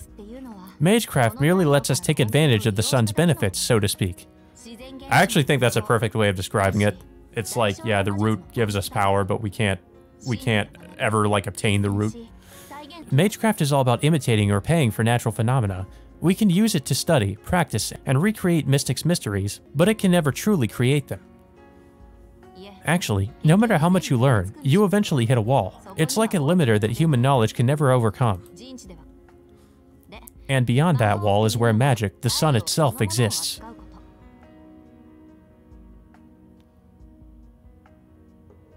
As we've seen many times in the Nasuverse, everybody who tries to get to the root ends up getting stopped by the counterforce or getting killed in some way.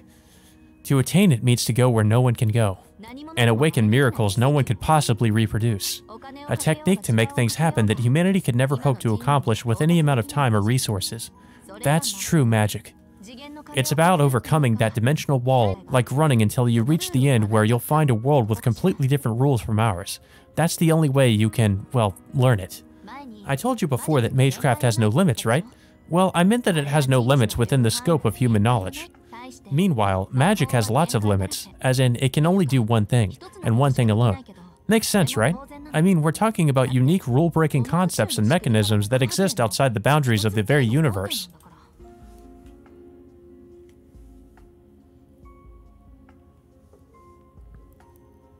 So, magic is more amazing than magecraft. I think I get the general idea, but it's really limited?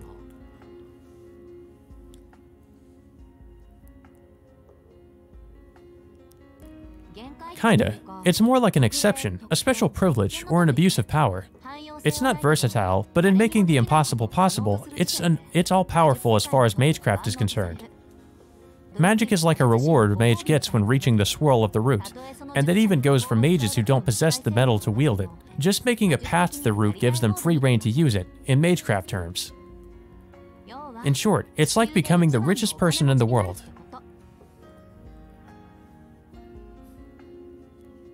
And then if you get to the root, you basically become God. At least I'm assuming that's probably the case. Sojiro made an appreciative sound, impressed.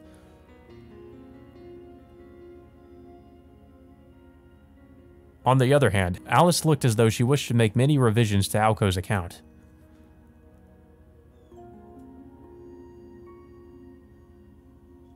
The richest person in the world. In which case, does it mean that no matter how rich you are, only the richest person gets to have magic?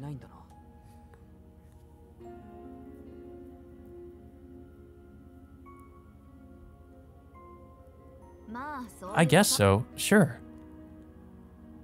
Sometimes you sure get to the right conclusion from the weirdest of places.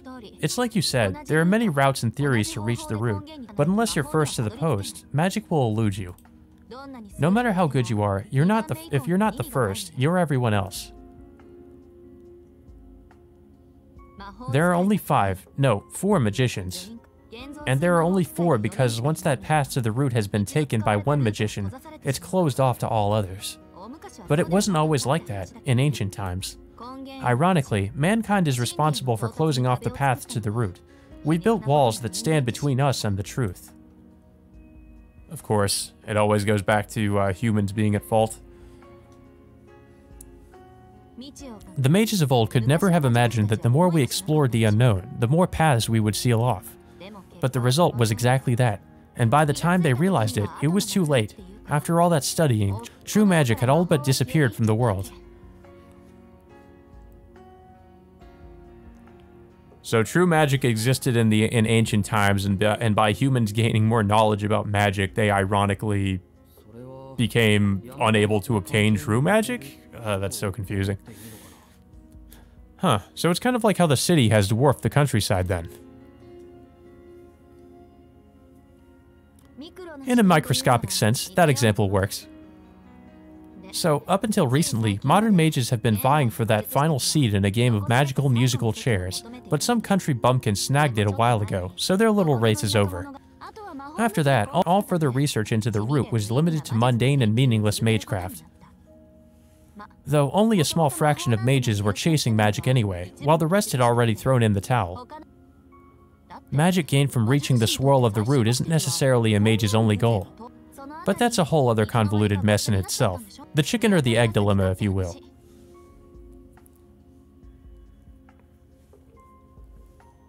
Okay, well, I at least understand that I understand absolutely nothing. Do you mind if we get to the point? Well, I at least understand that I just don't get it. Oh, right. How can there be multiple wielders of true magic if only the first one there can learn it?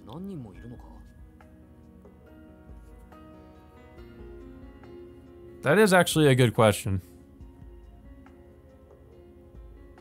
Well, there were 5 at one time. There were 5 final tasks left to humanity, so the first...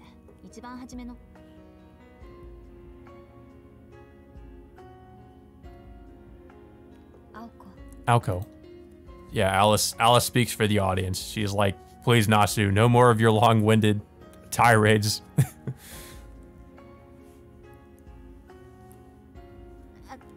Right, to the point. Now that I've explained the relationship between magecraft and magic, I can finally talk about my family.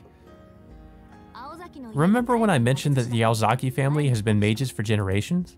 Our history isn't ancient, but we've been blessed with good luck and talent. Because somehow or another, an Aozaki finally attained true magic. Hold on just a second. Aozaki, so you mean... I'm an apprentice mage, nothing more. I can't wield magic, nor do I want to. I'm just the successor to the Aozaki family. Aoko asserted obtusely, her voice devoid of emotion. She became a mage not to wield magic, but simply because the succession of her family's magecraft was forced on her. Anyway, in order to reach the swirl of the root, generations upon generations of mages have to dedicate their lives to research. Since every special snowflake is trying a unique approach and doesn't want to share, it obviously takes forever. I'm really wondering if that's an accurate translation. Special snowflake. That can't be like... That's just gotta be the translators kind of trying to have some fun with it or something. At any rate, you can't create magic unless you have the innate ability to, or through some sort of divine intervention.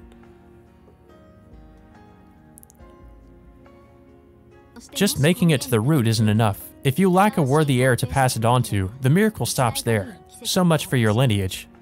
That's why mages cultivate their bloodlines, to pass magical energy from one generation to the next, and to create an heir more powerful than oneself. Aoko wrapped up the explanation by remarking it was like producing a thoroughbred. Not that Sojiro knew what a thoroughbred was to begin with, leaving him as perplexed at the end of the story as he was at the beginning.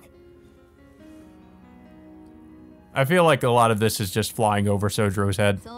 So mages pass along their uniquely created mystics to later generations, protecting their legacy in the process. And at the very end, they say there should be an answer sufficient enough to satisfy all our questions. But you see, mages, no, magicians too, all understand one very important thing. Their own generation and every single one thereafter will all die before they ever reach their ultimate goal.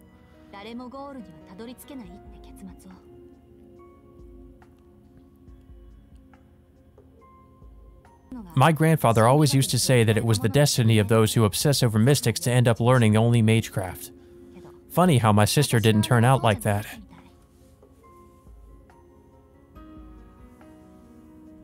She left, I can see why, hanging in the air.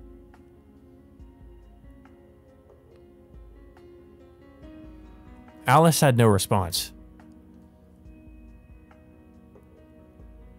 The Aozaki family, passing down true magic. Aoko, the reluctant successor. And Toko Aozaki, her elder sister. Actually, my sister was the Aozaki heir. They told me about the family legacy, but I never had to learn any of it.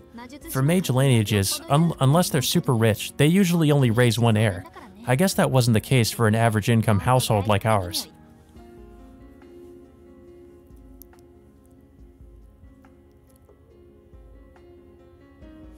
Successors are supposed to be chosen based on their affinity for magecraft, and in that sense, my sister was definitely a prodigy.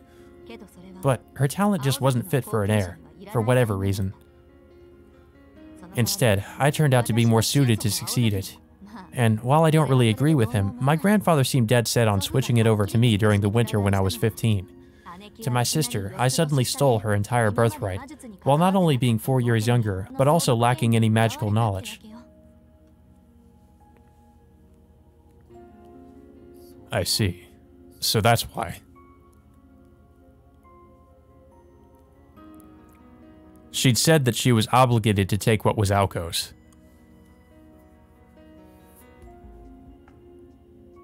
Toko's words from not moments ago, her voice full of resentment as she spoke them.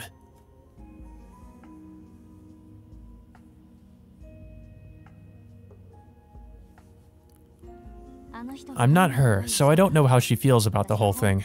It's been 3.5 years since she fought with grandfather, smashed her glasses, and left our home. No one has heard from her since then, and I became her replacement. I guess this is why we're squabbling. Yeah, it kind of makes sense now. Sojiro thought the story was tragic, but Aoko's voice had a tone of relief in it. Sojiro did not know exactly who he should feel bad for anymore. She broke her glasses? Sounds like something she just did. Correct. Her eyesight has always been perfect. The bitch was even born with mystic eyes.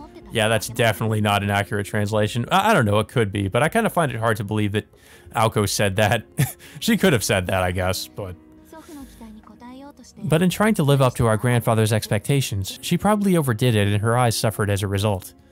So as a result of overuse of magic?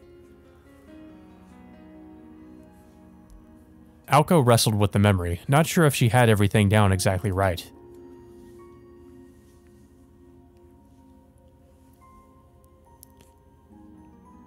Sojiro knew how well Aoko could hide her emotions, and this was not one of those moments.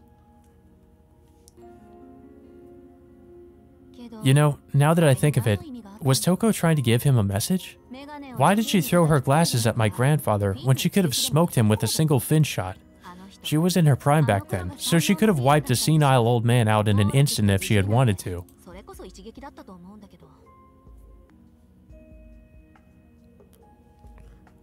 Sojiro shook his head, disappointed at Aoko's misjudgment of the situation. It's funny how Sojiro sometimes understands things better than Aoko. This isn't about any grudge. Those glasses, they were important to her. It was a symbol of all of her efforts that everyone could see. To break them like that, it must have been painful. Painful enough for her to feel like she had to break them.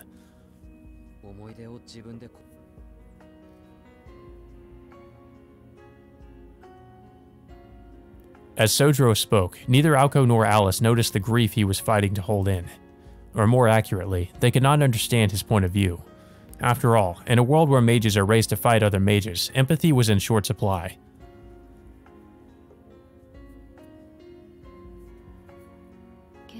I wonder why she chose to come back now. Like Aoko said, Toko could have taken Misaki City anytime she wanted to.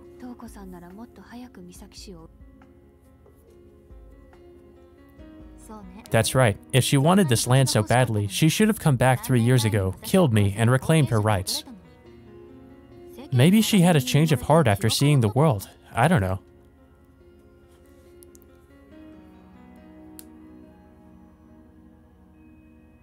You really don't get it, do you, Ozaki? Sojiro shook with a faint anger. His voice changed from the boy they thought they knew.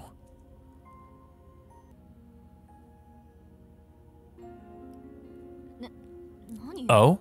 And you do? Yes, like anyone would.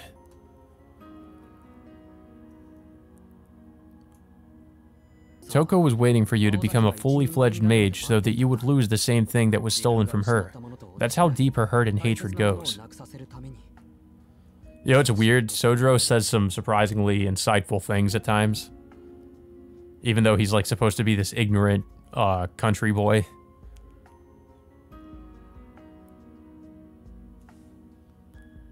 And they're just like, well, I have no response to that.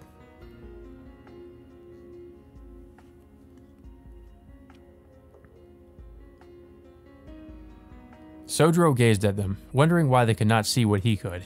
He was the one that did not understand. The two girls, and above all Toko Ozaki, deny themselves the type of relationships that other normal people are allowed to experience. Toko's actions were not fueled by hatred. While there certainly was hatred behind them, the real reason was and has always been Toko's pursuit of true magic. She was an ambitious and talented mage. Her hatred was only her veneer. Thinking of her in any other way would be an insult to the elder sister who devoted her life to the study of magecraft.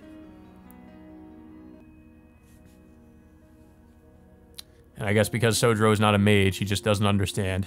All of this Aoko wanted to tell Sojiro, but instead stopped herself. Even if she had, Sojiro was not a mage and could never understand, and besides, arguing with him any further would not have brought her any joy.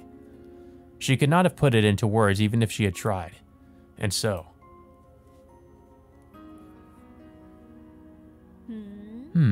You sure are taking her side a lot, Sojiro. Could it be love at first sight? I'm not in the mood for your jokes, Aoko. In her own cowardly way, Aoko dodged the subject. She smirked childishly. I get how she feels a little. I pity her.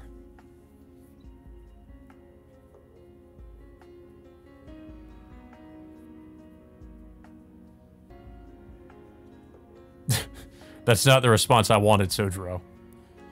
Sojiro did not take the bait. Aoko was frustrated at his reply. And why, might I ask? An icy glare replaced her smile. He did not falter, only plainly stating, because she has to fight her only sister.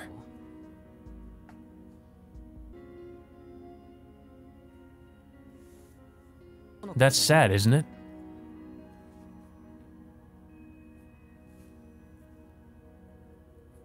I mean, I guess so. This was the source of his frustration. It's sad, all right. Aoko's eyes narrowed unconsciously, as if hiding from a painful truth. This guy is a poison, she thought to herself. A poison with no antidote. With his words, he was unwittingly bringing her weakness to light. My sister and I, we don't think of it in that way, though. To us, this was always the way it would turn out. Sojiro looked down and frowned in defeat. And that's sad too, he muttered.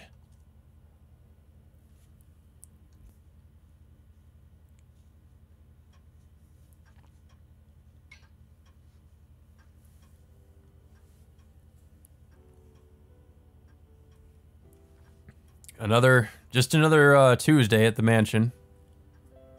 Our sister coming to declare war and stealing our teacup. The curtain of night had already fallen. Not even an hour had passed since Toko left the estate, and Sojiro was feeling the distance between him and the girls. Aoko and Alice felt much the same way about Toko Aozaki, who seemed more elusive than a phantom.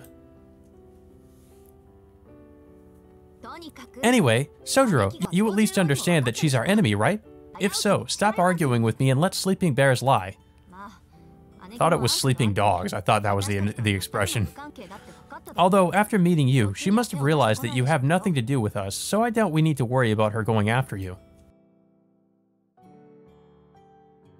Aoko seemed absolutely certain in her assessment, as if to proclaim that Sojiro had dodged a bullet. Well, he probably did, actually. Strangely, she was placing her trust in her enemy's sense of reason.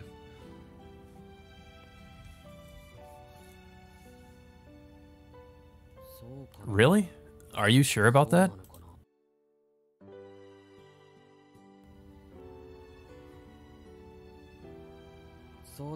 I hope you're right.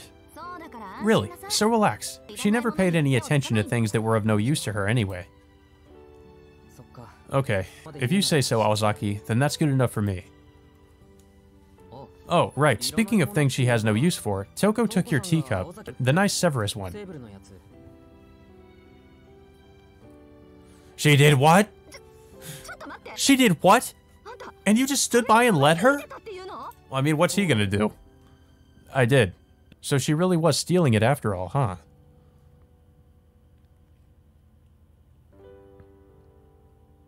I can't believe you, Sojiro. Why didn't you sacrifice yourself for the teacup? Sojiro nodded sagely, while Aoko fumed. She wondered where his serious manner and tone had gone. It's like a switch flipped in his head. Sojiro's frustrating absent-mindedness had returned.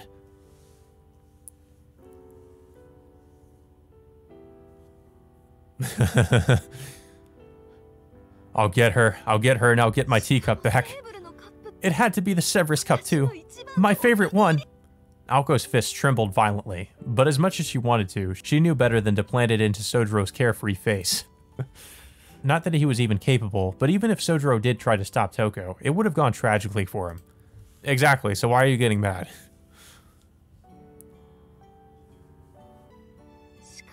Nothing to do now, I guess. She always did have a habit of stealing my things.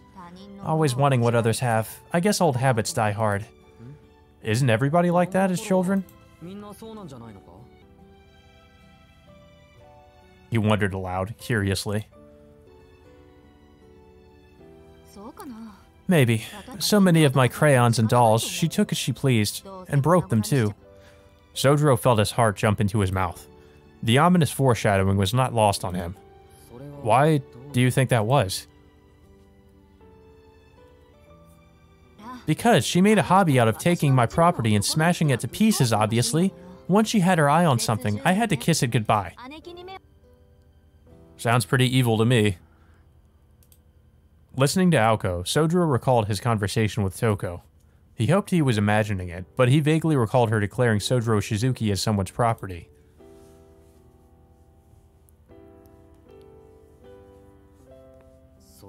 That is troubling.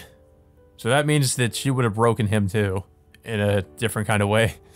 Sojiro's face turned grim, not unlike a detective at the scene of a crime. A scene which left no traces of evidence or clues as to how the case could be solved.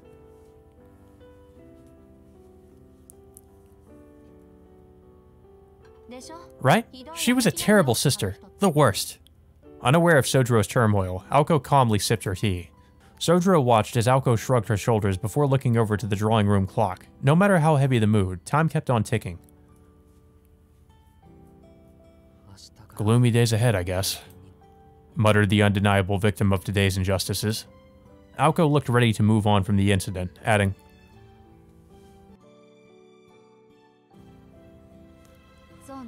Probably, but right now, I'm just looking forward to tonight's dinner. That's right, Sojiro, get to cooking. Do your job, slave. I can imagine Aoko with like a whip, whipping him when he doesn't do what he's supposed to do. Alice seemed to second that opinion with her silence. Comfortable and relaxed, neither of them seemed to have any intention of leaving the sofa to prepare food. Of course not. Why should we have to do any of the work? That's the slave's job. Tonight was supposed to be his night off from work. At least until midnight. But Sojiro knew until the clock struck midnight, he would be serving on hand and foot the two ladies of the house. For one, it would take at least another hour to prepare something to eat. And there was no way the exhausted Aoko and Alice would stand for that. So the only other option, in the end, was to have something delivered. Isn't it always? Better order takeout. Maybe I should have taken Toko up on her offer after all. Well, if he did that, he would be a lifeless doll, so I don't know. I guess that's only a little bit worse than what he's going through right now. Sojiro opened his wallet as he second-guessed his situation. His eyes settled on the third and final 10,000 yen bill in his wallet. It stared back at him forlornly, reluctant to leave its home. With a heavy heart, he bid it farewell.